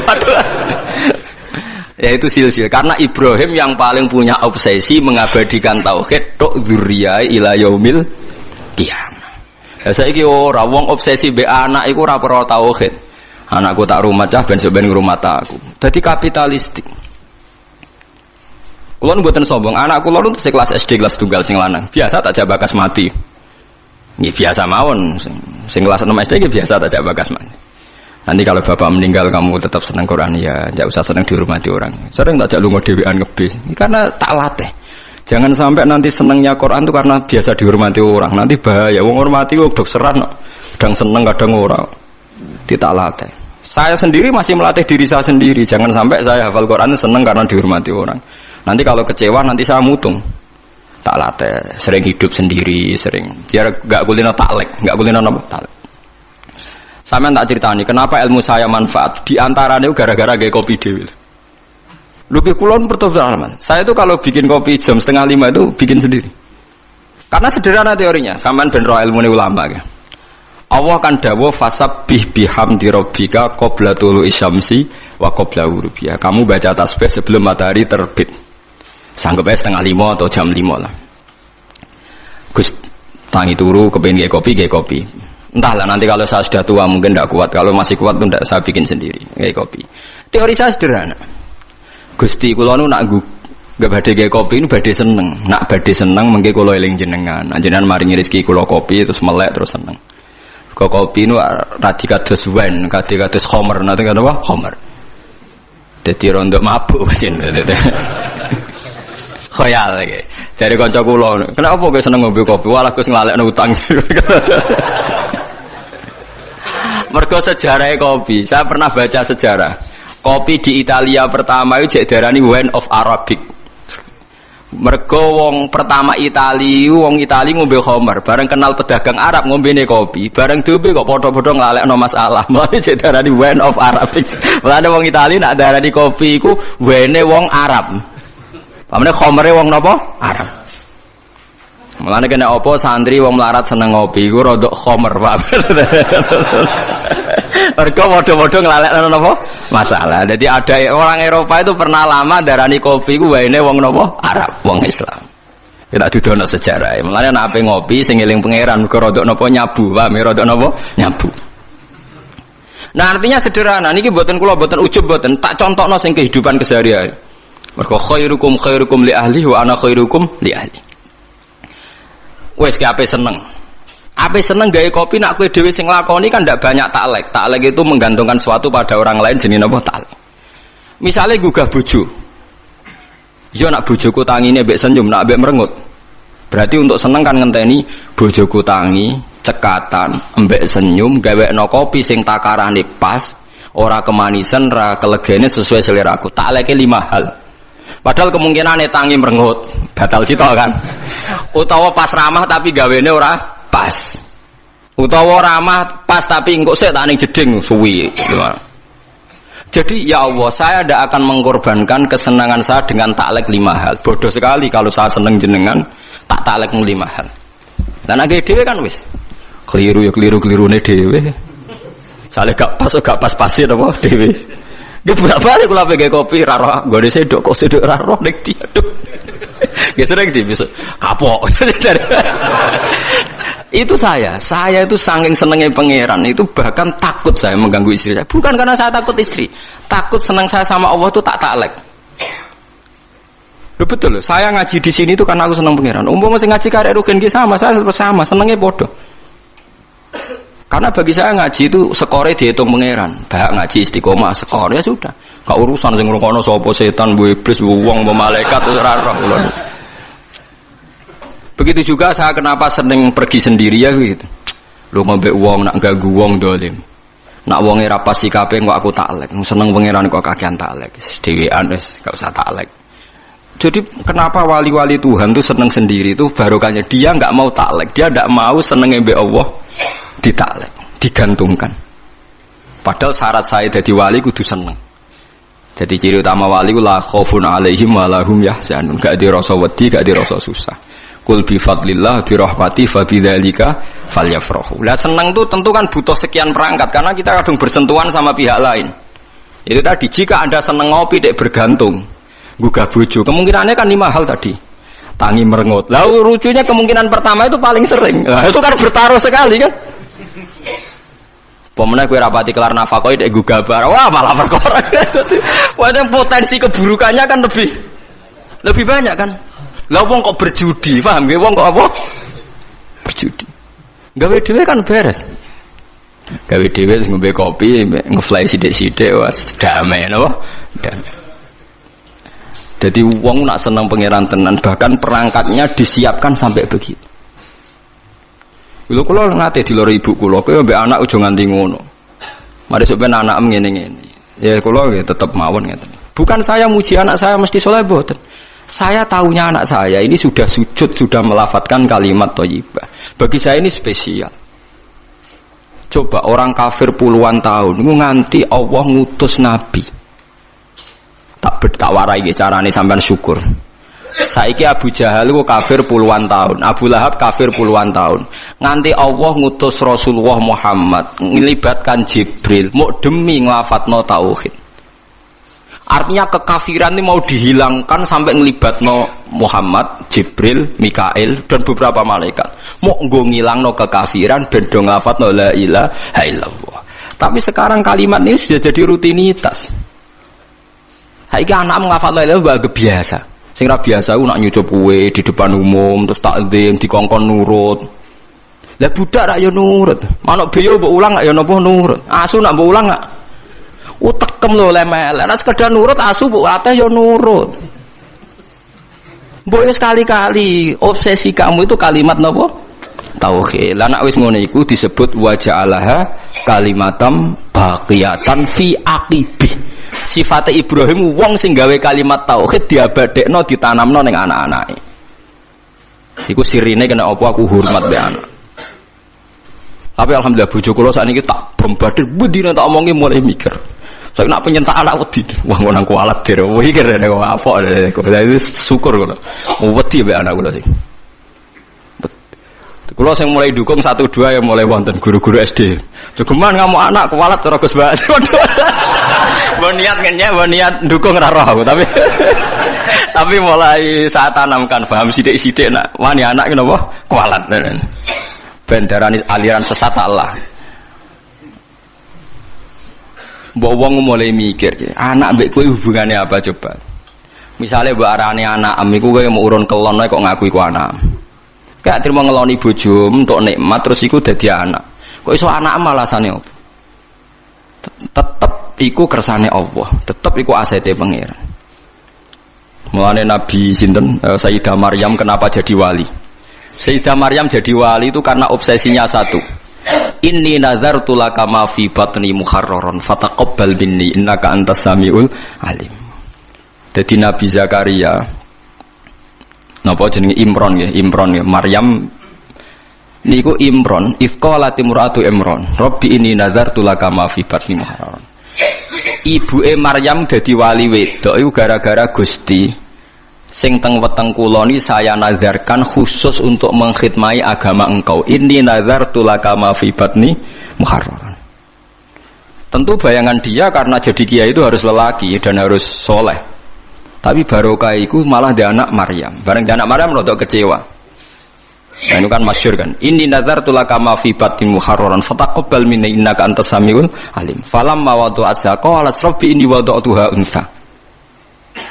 Gusti wong kula kepengin anak kula ngitmai agama kok wedok. Walaisa dzakaru kalunsa. Tentu fungsinya cah wedok ora kaya cah lanang. Tapi wa semanten dia tidak lepas putus asa. Wa inni samaituha Maryama wa inni u'idzuha bika dzurriyyataha minasyaitonir rajim. Sudahlah Gusti gak apa-apa perempuan, tapi saya ingin perempuan yang enggak tergoda oleh setan, sa anak turune. Dalalah tenan Maryam dia anak Isa sing akan jadi legenda dalam mengawal agamane pangeran. Karena apa? Imro'atu Imron tidak pernah melihat itu anaknya, tapi nazartu laka ma fi batni muharraran. Ini anak untuk agama. Lah saiki ngomong Islam do katut wong kapitalis. Rumah tanah mungkin nak tuwa sing rumah sapa iku omongane wong awam, wong ora salat lho iso omong ngono. Lah kula ora gelem ngomong ngoten niku. Lah anak kula sering tak didik. Nanti kalau bapak mati ya didoain terus tetap seneng Fatihah, seneng ya ngajar Quran ya sudah. Kula mboten nate bayangno sampeyan tuwa di rumah tanah iki mboten biasa. Zaman rengono anakku wis di rumah pangeran. Nah, misalnya kena tuwa di rumah tanah, zaman rengono anak mungkin sing ngurmat sapa? Wong tua, kok ora wong tuame mbok uripno meneh ben ngurmat kowe aneh-aneh. Teori-teori makhluk wis batal terus jenenge. Lah Quran ngeten iki wis mati. Nggih, Quran cerita kados kulon wis mati. Orang tuh enggak ngerti sirine kena apa Maryam dadi wong luar biasa. Mergo ibuke sebenarnya inni nazartu laka ma fi batni muharraran. Ini anak untuk engkau. Maksudnya akan mengitmai agama engkau. Saiki ora nyelamati anak ku ben sok ben ngitmai awake dhewe. Kowe iku sapa men dikhidmati anak? Jare pangeran kowe iku sapa? Wong kowe sing kelon ae kok kepengin dikhidmati. Wis entuk enak kok tuane yo apa? Enak. Tapi nek mbok balekno pangeran kan sakake. Waras ya iku sing ngerti nek ra apa-apa kok anake dianggap asete agamane pangeran. Nah, mulane Kanjeng Nabi nak muji Sayyid Hasan Husain Ibn Abniha adalah sayyidun wa inna wa yuslihu baina fi'atin azimatin. So ben gunane Hasan iki sing ndamekno dua kelompok sing tukaran. Iki masyhur. Yang menghentikan perang Ali Muawiyah adalah sa'iwisi Sayyidina Ali kabundut.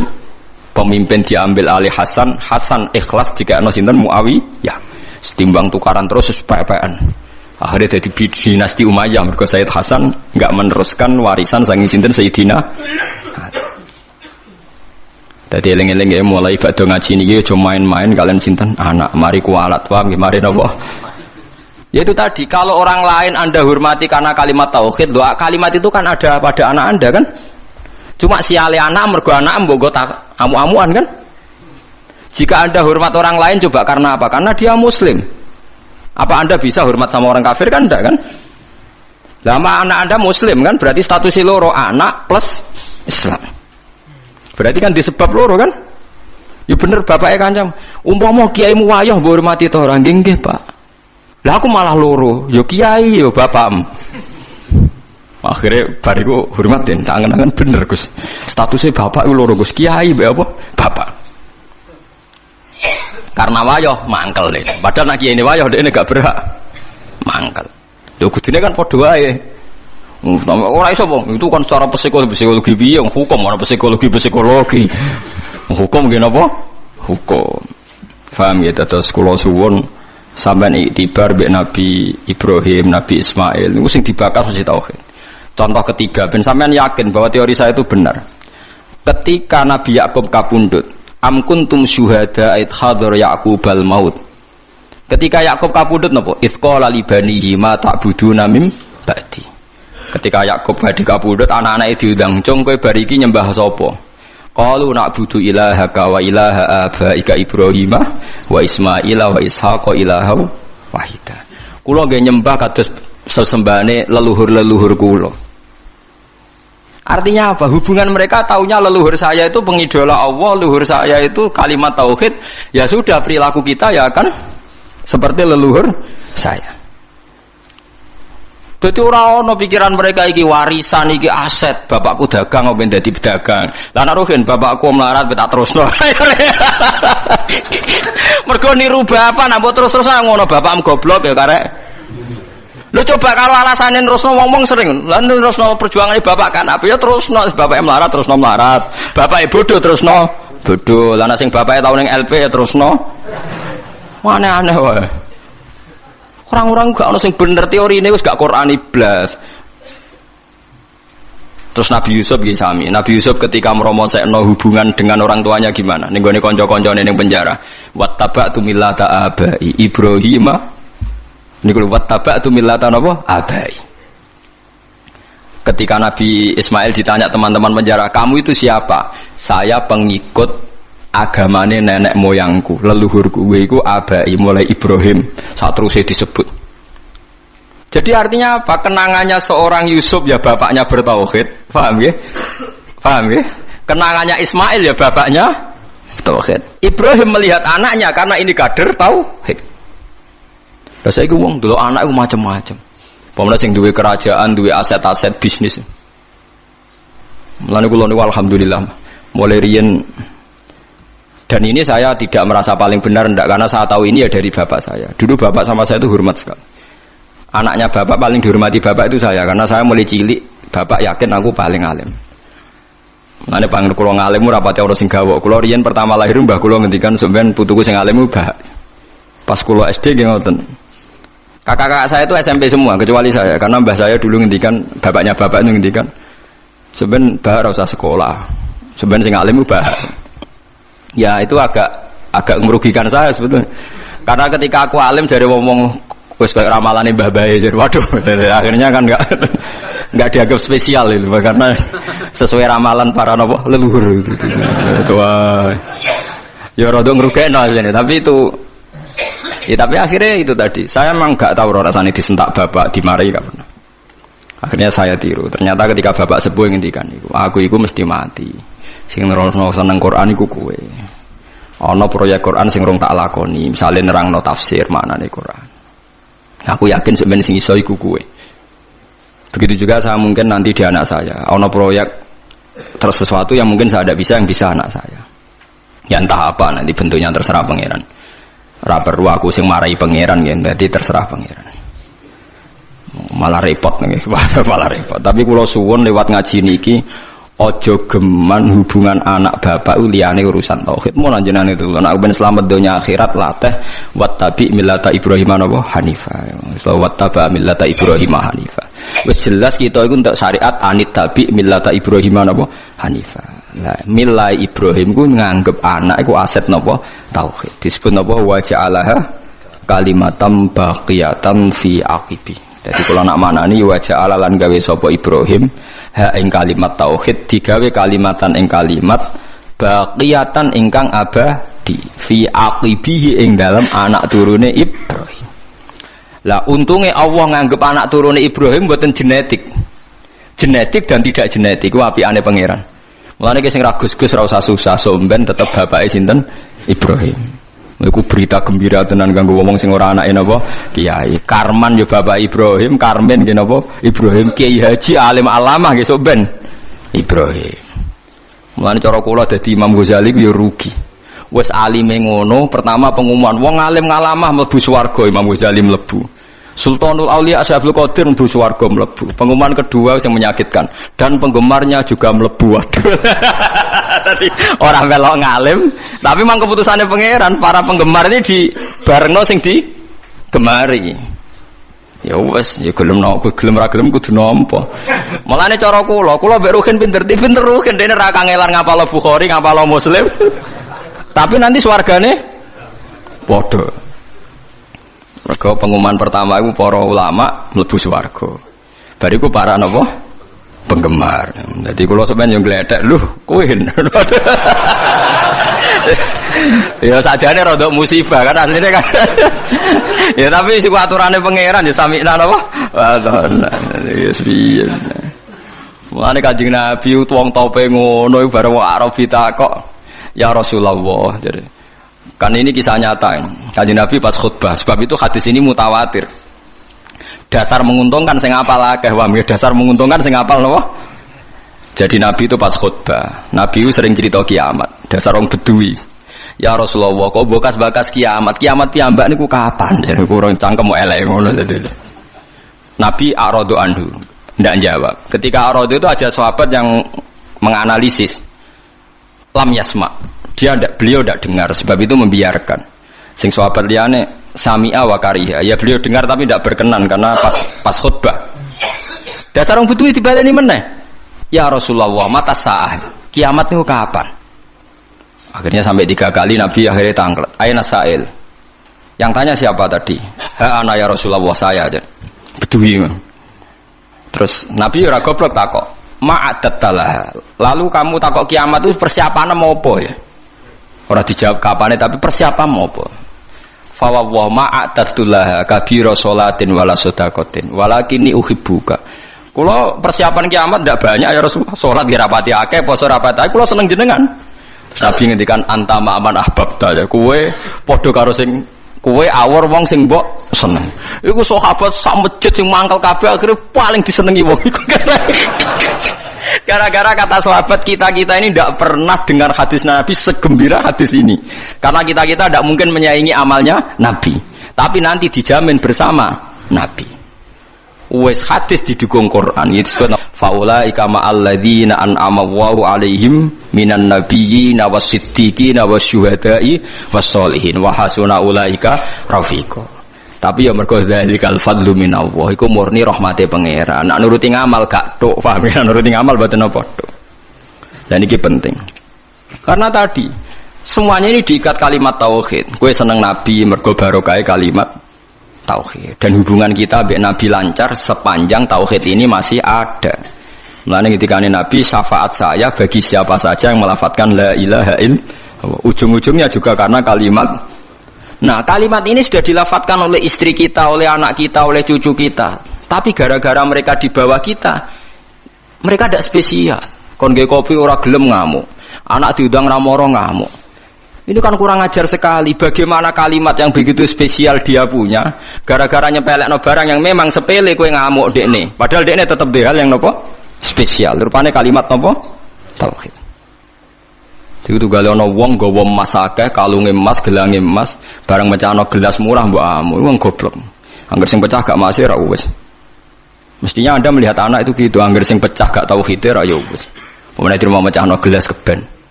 Biasa mawon. Jadi kalau saya bukan ujub menceritakan keluarga saya, boten ini adatnya Nabi kalau ngajari agama itu dimulai dari keluarga. Khairukum khairukum li ahli wa ana khairukum li ahli. Jadi yang terbaik dari kalian adalah yang cara mengelola keluarga secara baik. Difahami? Jadi kena jajan ning mall be anak utawa nyenengno anak. Iku aja krana kedunyan atau hadun nafsi, tapi hadiah untuk orang yang sudah ngelafal kalimat tauhid. Paham nggih? Mulane Ka'bah niku dihadiahi hadiah. Ja'alallahul Ka'batal Baital Harama qiyamal linnasi wasyahrul harama wal hadiyah wal qalaid. Kenapa ada Idul Adha? Kenapa ada mayoran? Ka'bah iku ngurmati kalimat napa? Tauhid. Mulane nabi-nabi dhisik seneng mayoran. Wong kafir sing atas nama pesta seks, pesta narkoba wae mayoran, mosok demi kalimat tauhid. Ora mayoran, sebab iku ana adat mayoran. Bahkan adat mayoran itu dibarengno Ka'bah. Dadi ja'alallahul Ka'batal Baital Harama qiyamal linnasi wasyahrul harama wal hadiyah. Hadiah. Mulane kula wingi haji niku selain bayar dam niku kurban. Kula wingi alhamdulillah kelar kurban teng Mekah. Perkara pikiran kula niku lafat hadiah dijajero Ka'bah, mosok ning kene gak kurban. Terus kula cara nuruti dhuwit ra pati akeh. Akhire kula kurban. $250 bentuk piro pokoke untuk wedhus tengbang maksudnya kalau nak liwat di jare akeh sing bulet teng mriko niku dadi wal hadiah. Mulane wong nak kezuhudin niku kecelakaan. Mergo ora tau mayoran, akhirnya anak mangan enak pertama dipakani wong kadang gak soleh. Akhirnya anak mengidolakno keluarga yang tidak soleh. Saya punya contoh ini dari kitab-kitab yang saya baca. Kenapa Nabi Isa dicoba Maidah? Nabi Isa terlalu khusyuk. Khusyuk epon, mangan enak ra tau, nak turu bantalan watu. Wah ra tau enak. Hawariyin niku ya nurut, sawangane nurut, tapi ning ati wong kok ngono cah, pisan-pisan mayoran mosok ora tau dadi. Tenan akhirnya kecelakaan tenan. Nabi Isa itu dengan didikan juga tuh gak tahu nyongko. Nah akhirnya kaumnya takok secara ekstrim. Hal yastati'u rabbuka ayyunazila alaina ma'idatan minas sama.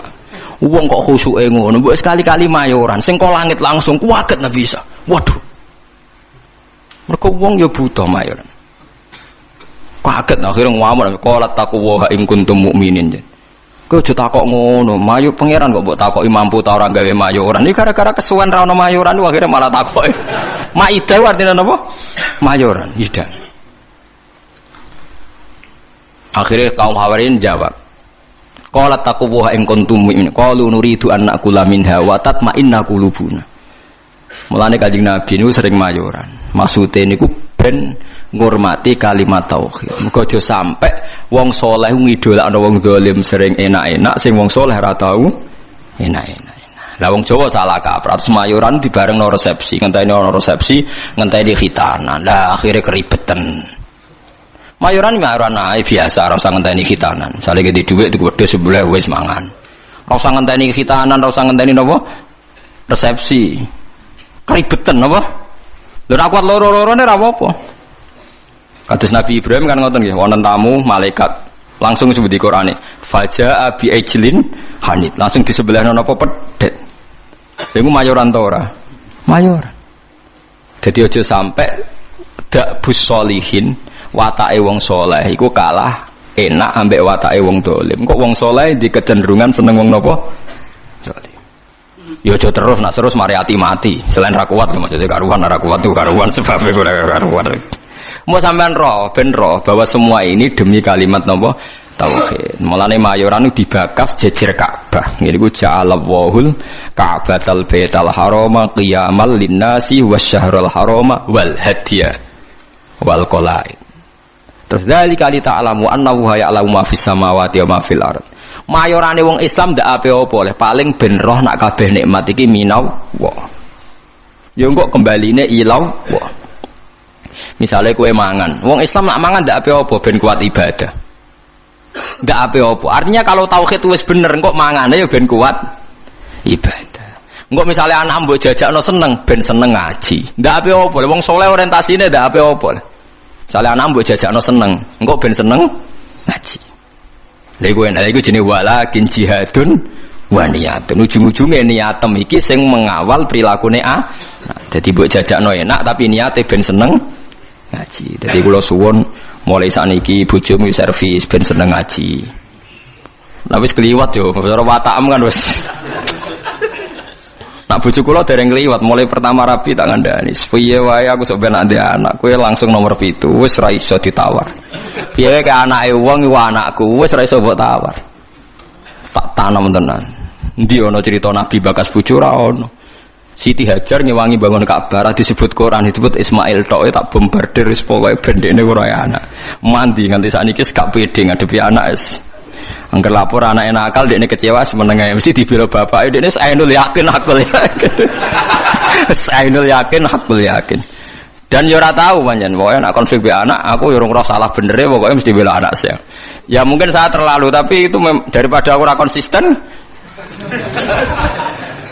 Artinya cara teori militer sekali saya trader pisan kan dekne biar gak mesti kan repot kan itu kan merugikan saya. Jadi aku ora sokoe tetep lah ada itu. Jadi aku tapi ojo tiru Fabri cerita mawon iki cerita betapa fanatik saya pada anak. Kok kabeh nabi dengan apa fahab li milladunka waliyah yarithuni wa yarithu min ahli Yaqub sing dijaluk tetep yuk turunan anak lanang. Rabbi habli milladunka dzurriatan thayyibah jaluke anak turun sing saleh. Jarang nabi bakas bojo. Lah saiki kiai-kiai udah senengane kepen di bojo sing nurut. Lali gak nyebut kepen anak nurut lah bojone nurut anak nakal-nakal. Mergo klirune senengane kok orientasine kepen di bojo nurut nyenengno wong lanang. Mboten ate kula ndonga mboten. Pengen dia anak sing nurut. Ya misalnya dia anak 5 nurut mbek kowe.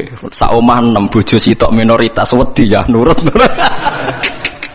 Karena anak 5 nurut kowe bojo minoritas ya. Sak omah wong 6. Lah anak 11 nurut kowe kabeh tambah minoritas kan. Tapi lho kula seneng lho mbek bojo kula. Cuma itu tadi sudah saya didik supaya anak itu nomor 1. Mergo anak niki sok ben sing ndongano. Mulane ning hadis ora nyebut bojomu illa min salasin sedaqatin jariyatin au ilmin yuntafa'u bi awaladin sholih. Ora usah mbok takokno. Kok bojo ora dilebokno Gus? Ora usah takokno pokoke. Kula nate ditakoki santri. Gus kena apa ning hadis ora bakas bojo? Bojo iku ora ana cara Quran, sing ana iku anak. Maksudnya piye Gus? Maksudnya kira goblok tak terangno. Maksudnya ngene lho, misale kula mati ti. Wis anak kula misale Hasan. Hasan kan ndongakno kula, berarti Hasan ndongakno wong tuane kan. Engko bojo kula mati, ya Hasan ndongakno ibuke kan. Paham nggih? Lho nggih artine bojo tetep entuk ora usah ngenteni bojo. Kula mati kan didongakno anak kan. Engko bojo kula mati. Didongakno anak kan. Artinya bojoku entuk ya mergo pada akhirnya bojoku ibu kan bagi anaknya kan ibu. Lah terus kowe kepengin misalnya ngene Rohin. Muga-muga ora kan tapi. Misale Rohin mati, arep-arep didongani bojone. Lah nek dirabi wong. Lho kan akeh kan rodo dirabi wong kan akeh. Engko bojone sing lanang mati neh, rabi meneh. Terus iku bojone sapa? Nah anak ra iso selawase anake iku sirine kena Nabi ra nyebut bojo. Sing jamin nek ejek bojone sapa? Nah anak ya anaknya terus ila yaumil qiyamah kan sale ke mati ruhen arep-arep didongakno bojomu wong iso urip bae bojone sing dirabi wong lah ya pegatan nak terus dirabi wong pemene wis apa artine umpama Nabi ngendikan au zaujatin sholihatin tatulah ijek bojo ta ora kan paham ya lho kok berarti do takut istri kata jamaah kasih udah rahasia. Mboten niku tenan nggih, kula suwun tenan nggih dadi mulai ngaji niki latek.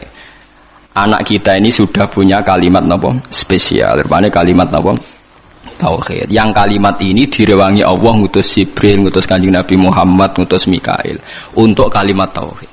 Dan kita mendapatkan ini secara gratis dari fitrahnya, gak melalui perang, gak melalui utusan Nabi macam-macam. Kok ora mbok hormati ku piye? Lucunya kita sering kecewa hal-hal sing hadzun nafsi.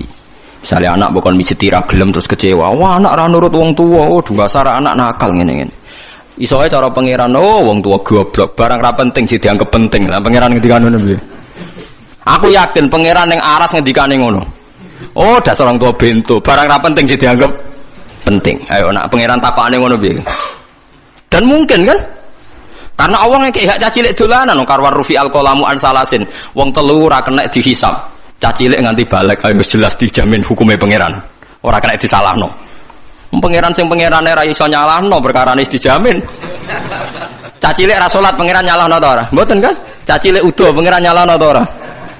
Mboten kan? Kowe trimo bapake. Aku yakin wong tak omongi ngono do guyu.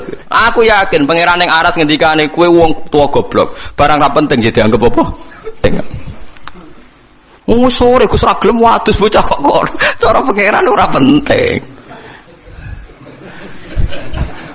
Akhirnya mulai rubah. Bareng rubah sing anakku teperan akal anak jiran bedok kaya ora ngono. Pokoke iki ajaran iki tanamno. Tapi mulai do mikir, mulai populer aja lho, mulai populer. Tapi kula ndak tahu apa orang-orang itu ngenyek saya apa setuju ndak tahu. Tapi mulai dadi guyon, jogeman nyentak anak cara Gus Pak mari kualat. Tapi wong tuwa aja nyentak anak, mari apa? Kualat jare Gus Pak. Maksudnya apa ngenyek apa setuju ra roh. Tapi mulai mikir, yang jelas apa ketoke mulai dipikir. Tapi insya Allah sesuai sudah setuju. Insya Allah lama-lama ngerti bombardir terus ditutur-tutur sesuai apa? Setuju. Nak kula setuju dini, pun setuju dini. Ke sarah kula nggih hadise gini kok anak soleh sing ndongakno para nabi ngene apa wa ja'alaha kalimatam baqiyatan apa fi aqibi. Mulane Nabi Isa iku ora iso afdal kaya Nabi Muhammad. Mergo boten gadah dzurriyyah, mergo boten gadah napa? Dzurriyyah. Dadi termasuk beja-bejane tiyang niku sing gadah napa? Dzurriyyah. Nah, soal sampean mikir engko nang duriyae nakal-nakal ngene. Wis ta. Selagine aja ana kalimat tauhid ki aja bakas nakal temen-temen. Semoga-moga disepuro pangeran. Piye wae wong sing lafal tauhid duwe alasan disepuro pangeran. Senajan to tahu salah. Nah, kalau nggak percaya baca di kitab Tobaqatul Auliya yang dikarang Imam Sya'roni. Beliau kalau nafsirkan ayat ini begini yang sering sampean pakai tahlil. Fa'lam annahu la ilaha illallah wastaghfir li dzambika walil mu'minina wal mu'minat. Niku dawuh Hasan As-Sadili nak nafsiri ngeten. Fa'lam annahu la ilaha illallah wastaghfir bidzalikal kalimat. Setelah kamu tahu la ilaha illallah, mintalah ampun karena kalimat itu. Karena siapapun yang lafadzkan kalimat itu, mbok dosa kaya apa mungkin disepuro. Karena berarti dekne gak musyrik. Beda mbek wong dosa gak duwe kalimat iku, neraka selawase lawas. Mergo innallaha la yaghfiru ayyushraka bihi wa yaghfiru ma duna dzalik. Saya itu sampai nangis maca kitabnya.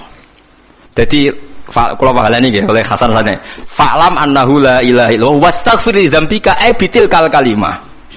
Artinya siapapun yang sudah kadung lafaz la ilaha illallah berhak disepuro.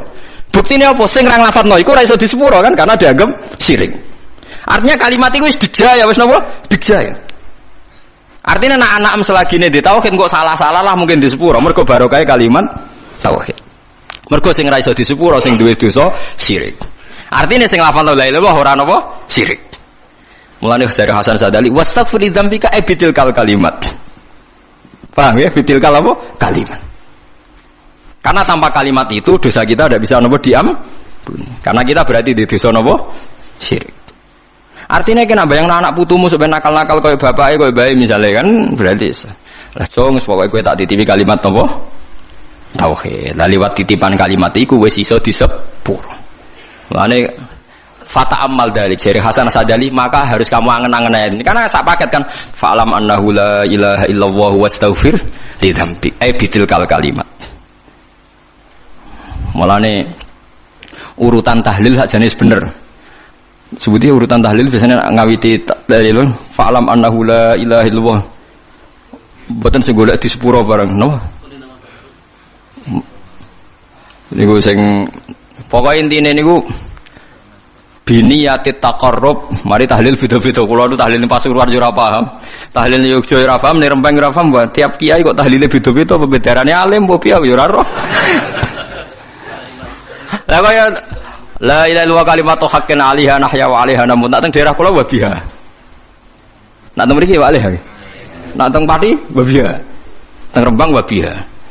Wonten kiai sing genane wabiha wa 'alaiha. Pas ana sing biha. Wa 'alaiha. Nak logikane nggih biha, tapi teng mriki 'alaiha ya.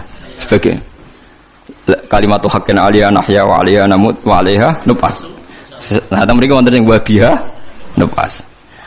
Nah kula mimpin dalil ke wabiha genate waliha genate waliha wabiha genate lah iya.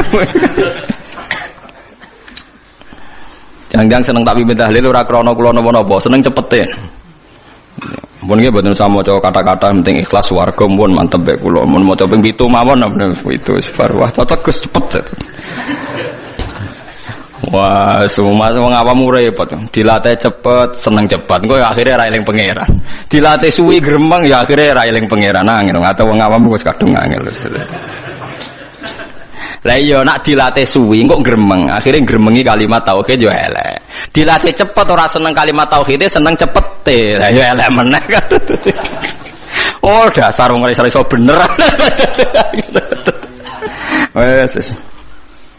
Likulli ummatin niku tetep kedhe saben-saben umat jalna gawe sapa ingsun mansakan enggo ibadah bi fathis sin wa kasriha mansikan syariatan tegese syariat hum kang utawa wong akeh nasiku wong sing nglakoni ning syariat utawa ing mansak amiluna tegese nglakoni kabeh bihi bil mansak kabeh umat itu tak gawe tatanan sing beda sing dadi aturane fala yunaziuna mongko do geman nentang sapa ngakeh ka ing sira yuradu den karsana bi iklan dawuh la yunazi unaka apa dawuh la tunazihum tegese aja nentang sira Muhammad hum ing kula ummah fil amri ing dalam urusan apa wae nak teng mriki amri dzabihati tegese urusan sesembelian isqalu nalikane ngucap sapa wong akeh ma qatallah mau te perkara qatala kang mateni sapa Allah iku ahakul we berhak antak kulu ento mangan sira kabeh ing ma qatallah mimma dibanding perkara qatal tum kang mateni sira kabeh oleh kurang ajar dadi wong kafir ya cerdas-cerdas.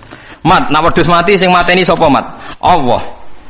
Nah ana wedhus mati langsung lho, sing mateni sapa mat? Allah. Agamamu aneh mat, sing dipateni Allah langsung haram, sing dipateni lewat tangan manusa halal. Kudune sing mati langsung ku sing halal, mergo sentuhan Tuhan langsung ngono. Ora kacer ta. Wes sing lah ya umpama logikane manusa iku kamu toleransi, logika itu kan masuk akal juga kan? Mergo sing dipateni Allah langsung kok haram, sing dipateni manusa halal. Iku aneh cara wong kafir napa? Aneh lah. Wis kacau. Mulane jare Kanjeng Nabi, jare pangeran ngendikane pangeran aja urusi mat cangkeme wong kafir perkara wis kadang wong kafir nak ngomong nggih masuk akal lah mulane iku digatekno cangkeme wong-wong iku. Watulan aja-aja sira ila rabbika maring pangeran sira ila dinihi tegese maring agamane Allah. Innaka satamne sira iku ala hudan ing dene atase petunjuk dine tegese agama mustaqimin kan jejeg. Wa in jadalu lamun maidu sapa ngakeh ka ing sira fi amri din dalam urusan agama fakul mongko ngucap sira Allahu ta'ala wa alamu dat sing luwih pirsa ta sing pirsa bima kan apa tak maluna kang lakoni sira kabeh fa yujazikum mongko males sapa hukum sira kabeh alaihi ngatasi mata malun wa hadza utawi iki ku qoblal amri sedurunge den perintah bil kita lan perang Allahu ta'ala yahkumu nguputumi sapa Allah benakum Allah sing gawe keputusan benakum ayyuhal mukminun wal kafirun yaumal kiamat ing dalam dina kiamat fima ing dalam perkara kuntum kang ana sira kabeh fi ing dalam ayu tahtalifuna sira kabeh biayakula gambare arab yento tahtalifuna kang sulaya sira kabeh biayakula manane ikhtilafu biayakula gambare arab yento ngucap sapa kulun saben-saben suci minal fariqa ini sanging kelompok loro khilafa qaulil akhar kelawan bedane pengucapan sing liya. Pokoke wong khilaf ku sing penting asal beda. Alam ta'ala ana ora ngerti sira al-istifham fil takrir kono temen hukum anna wa ing satuna wa ta'ala ya alam pirsa sapa Allah. Mak ing apa wae fis sama ing dalem langit wal ardi lan bumi. Inna dzalika sak temene mengkon-mengkon kabeh. Kena apa Allah kok pirsa apa sing langit bumi mergo sedurunge digawe wis ditulis ning Allah napa mahfud. Inna dzalika sak temene mengkon-mengkon kabeh madzikira fi kitabin. Mate kese perkara zikir kang den sebut apa mayu fi kitab ing dalam kitab wa te kitab Allahul Mahfud. Allah iku catetan al mahfudu kang den jaga. Iku niku Allah Mahfud catetan riyen ora ning kertas teng Allah jare iki kuno maknane sabak. Inna dzalika sak temene mengkon-mengkon kabeh ilma ma tegese ilmune perkara zikra kang den sebut apa ma ala wa ing atase wa yasirun gampang esahlun tegese gampang. Assalamualaikum warahmatullahi wabarakatuh. Jadi kalau Harun Rasid pas ngaji sebagai santri, tapi kalau Imam Malik ngurus KTP ya sebagai rakyat. Ya antri ya beliau yang datang. Jadi itu sudah ada percontohan hubungan yang sangat elegan, yang sangat saling menghormati antara seorang umara, yaitu zaman itu Harun Ar-Rasyid dengan Imam Malik. Padahal kitab Muwatta itu kitab yang sangat luar biasa. Akhirnya suatu saat anak-anaknya Harun Rasyid itu disuruh ngaji. Ini penggaweannya ini pekerjaannya itu suruh bawa kendinya Imam Malik kalau mau wudu. Pernah suatu saat Imam Malik wudu, yang mengucurkan air itu putranya Harun Ar-Rasyid. Hanya dikucurkan ketika basuh wajah dan tangan. Pas Harun Rasyid lewat, dinasihati juga. Halla ghusal taqodamaihi. Harusnya kamu tidak hanya mengucurkan untuk wajahnya, juga untuk kakinya. Padahal itu anak seorang presiden. Jadi betapa dulu itu harkat dan martabat ilmu itu sangat dihormati. Nah, kenapa demikian? Karena ilmu ini yang membentuk sebuah bangsa. Jadi kalau kita berpikir jernih ya, oke kita ada BNN ya, polisi yang nangani narkoba, terus ada beberapa jabatan atau institusi negara yang bisa mengawal kecurangan, misalnya ada KPK, ada BPK dan sebagainya. Tapi tanpa masyarakat dibentuk kiai dan dibentuk norma-norma agama, itu capek. Mayoritas orang tidak mencuri, itu ya barokahnya dididik kalau mencuri itu dosa, kalau nanti masuk neraka. Sebelum ada KPK dan BPK, itu orang tidak nyuri ya sudah banyak. Karena memang nggak nyurinya itu faktor agama, bukan karena takut KPK. Artinya tanpa agama, tanpa nilai-nilai norma, itu nggak bisa kebayang Indonesia. Karena orang nanti nggak maksiatnya atau nggak salahnya itu takut aparat, bukan takut Tuhan.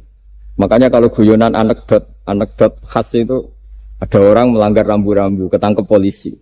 Kamu nggak tahu kalau ini larangan? Ya tahu Pak. Kenapa tetap melanggar? Karena nggak tahu Bapak di sini. Itu menunjuk polisinya. Itu khas Indonesia. Jadi kalau nggak melanggar itu karena takut aparat, bukan karena kesadaran hukum.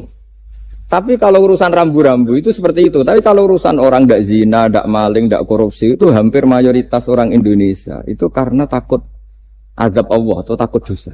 Sehingga di desa terbelakang yang nggak terjangkau polisi atau di daerah-daerah yang sangat terpencil, itu perilaku leluhur, yaitu tidak nyuri, tidak zina, tidak apa, itu ya tetap jalan. Karena mereka memang dididik oleh agama. Sehingga keinginan kita terbesar adalah bahwa sesuai konsep Imam Ghazali, al-ulama wal umara tau'amani. Jadi ada sinergi lah antara ulama dan umara. Dulu biasa raja-raja itu ngaji sama ulama. Tapi ulama juga biasa antri di kerajaan untuk ngurus administrasi negara. Jadi beliau-beliau ya bisa sebagai rakyat, tapi juga sekaligus sebagai guru. Karena beliau-beliau ini orang-orang yang bisa menanggalkan egonya. Lalu kenapa kerajaan dulu itu begitu kuat? Ada contoh paling populer dalam mengelola negara, yaitu Umar bin Khattab. Itu Sayyidina Umar bin Khattab. Itu bajunya, jubahnya itu ada 12 jahitan. Saking jeleknya. Jadi saking jeleknya itu 12 jahitan. Ada pernah seorang kiai yang cerita, ketika Baitul Maqdis itu ditaklukkan oleh pasukan Umar, itu beliau harus naik unta dari Madinah sampai Yerusalem. Karena kerajaan yang ditaklukkan itu membayangkan Umar itu seorang presiden, seorang khalifah, pasti wah. Itu ternyata pas sampai gerbang Yerusalem itu Umar itu yang nuntun unta. Karena ketika unta itu hanya satu, sama pengawalnya bilang, saya mau naik unta asal gantian. Ya 2 kilo Umar naik, 2 kilo ajudannya yang naik, sampai Pak. Lepas mau pintu gerbang, itu pas giliran Umar yang nuntun. Kata ajudannya, kali ini jenengan yang naik saja. Enggak, saya enggak mau bohong. Jadi yang disambut ya ajudannya. Karena ajudannya pakaiannya lebih bagus, dan Umar pakai tadi, jubah yang berjahit 12. Jadi betapa orang-orang dulu itu ketika jabat, itu malah tasawuf. Karena tadi dipandu oleh agama. Setelah itu ada beberapa sahabat yang usul. Ada pesta gitu, karena ini hari kemenangan. Kata Sayyidina Umar, Inna Allaha ta'ala ayyara qauman faqala adhabtum thayyibatikum fi hayatikumud dunya wastamta'tum biha. Di antara kritik Allah kepada orang-orang yang enggak benar adalah jatah kenikmatan kamu sudah kamu habiskan di dunia. Maka di akhirat sudah ada jatah. Maka kata Umar, astabqi thayyibati. Jatah-jatah kenikmatan saya biarkan utuh. Maka tidak saya nikmati sekarang. Nah makanya ini saya sekaligus minta sama BUMN, pokoknya gak usah lah ngundang saya, ribet. Selain ribet ya soalnya ngaji saja. Saya ini jadi kiai itu ya bingung. Ya sering dihormati orang, dicucuk, kadang disangoni. Kalau kadang ya mikir, nak jatah kuntek terus piye. Makanya saya tuh ya sering ngebes, ya biasa saja hidup saya. Karena saya tidak ingin jatah saya ini habis. Tapi kadang-kadang orang itu ingin berlebihan menghormati kiai.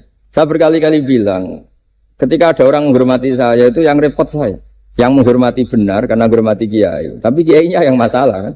Kalau tidak bisa ngelola hatinya jadi tamak, jadi gitu. Makanya ini kan ya sudah saya tetap sebagai kiai ngajarkan ikhlas. Makanya guyonan di kitab-kitab dulu. Kalau ada orang cantik sowan kiai itu kata kiainya, saya yang bingung. Kamu melihat saya ibadah, saya melihat kamu masalah. jadi tapi kalau kiainya agak soleh ya enak sama-sama seneng kan. Masalahnya kita ini soleh, paling enggak berusaha soleh. Ya jadi kalau Pak Aryo sowan sini itu dia benar, sudah sopan lah sama kiai, beliau pejabat sopan. Saya yang masalah kan. Misalnya saya ke Jakarta terus ingat Pak Aryo ingin difasilitasi, saya kan jadi repot. Makanya kemungkinannya kecil, kalau saya ke Jakarta tak hubungin itu kecil dan tidak perlu tersinggung. Saya selama ini ya sering ke Jakarta ya biasa. Saya hampir per 3 bulan, 4 bulan datang ke pondoknya Pak Kures. Ya jarang hubungi pejabat. Ya sudah kalau mau ngaji aja. Nah kenapa saya menekankan ikhlas? Karena ini kan acara khataman. Di antara pokok dari ajaran Quran adalah wa ma umiru illa liya'budu waha mukhlishina lahuddin.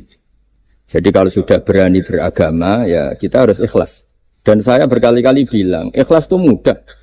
Harus dilatih. Saya berkali-kali memberi analogi itu gampang sekali. Lama sekali kita bilang kalau yang putih itu putih. Lama sekali kita bilang yang hitam itu hitam. Itu tidak ada yang gaji. Kenapa kita mengatakan tembok ini putih? Karena memang putih. Kenapa orang mengatakan peci itu hitam? Ya karena memang hitam. Itu tidak ada yang gaji. Dan semuanya ngomong seperti itu. Tapi pas Anda ngomong Allah itu Tuhan, minta masuk surga. Pas hubungan dengan Tuhan ini selalu tidak ikhlas. Padahal kita biasa ngomong hakikat ini ikhlas. Kita ngomong tembok ini putih ikhlas, ngomong peci hitam itu. Pas ngomong kalau Allah itu Tuhan, minta surga. Padahal bedanya apa? Hanya sama-sama ngomong, mengatakan sesuatu yang nyata. Sehingga saya berkali-kali bilang, dan ini akan saya kampanyakan sampai saya mati. Di antara gejolokan Allah sama orang soleh. Jadi orang soleh itu nanti juga digojlok sama Allah. Kenapa kamu nyembah saya? Karena saya ingin masuk surga ya Allah. Yang satu ditanya, kenapa kamu nyembah saya? Karena saya takut neraka ya Allah. Berarti kalau saya tidak bikin surga, tidak bikin neraka, kamu tidak nyembah saya. Ya udah gitu, tempat nyembah jenengan. Tapi kadung keliwat alasannya itu. Makanya saya itu tidak pernah bilang ke anak saya gini, kamu harus syukur karena bapak dapat pekerjaan. Tidak pernah saya. Kamu harus syukur bapak punya uang, tidak pernah.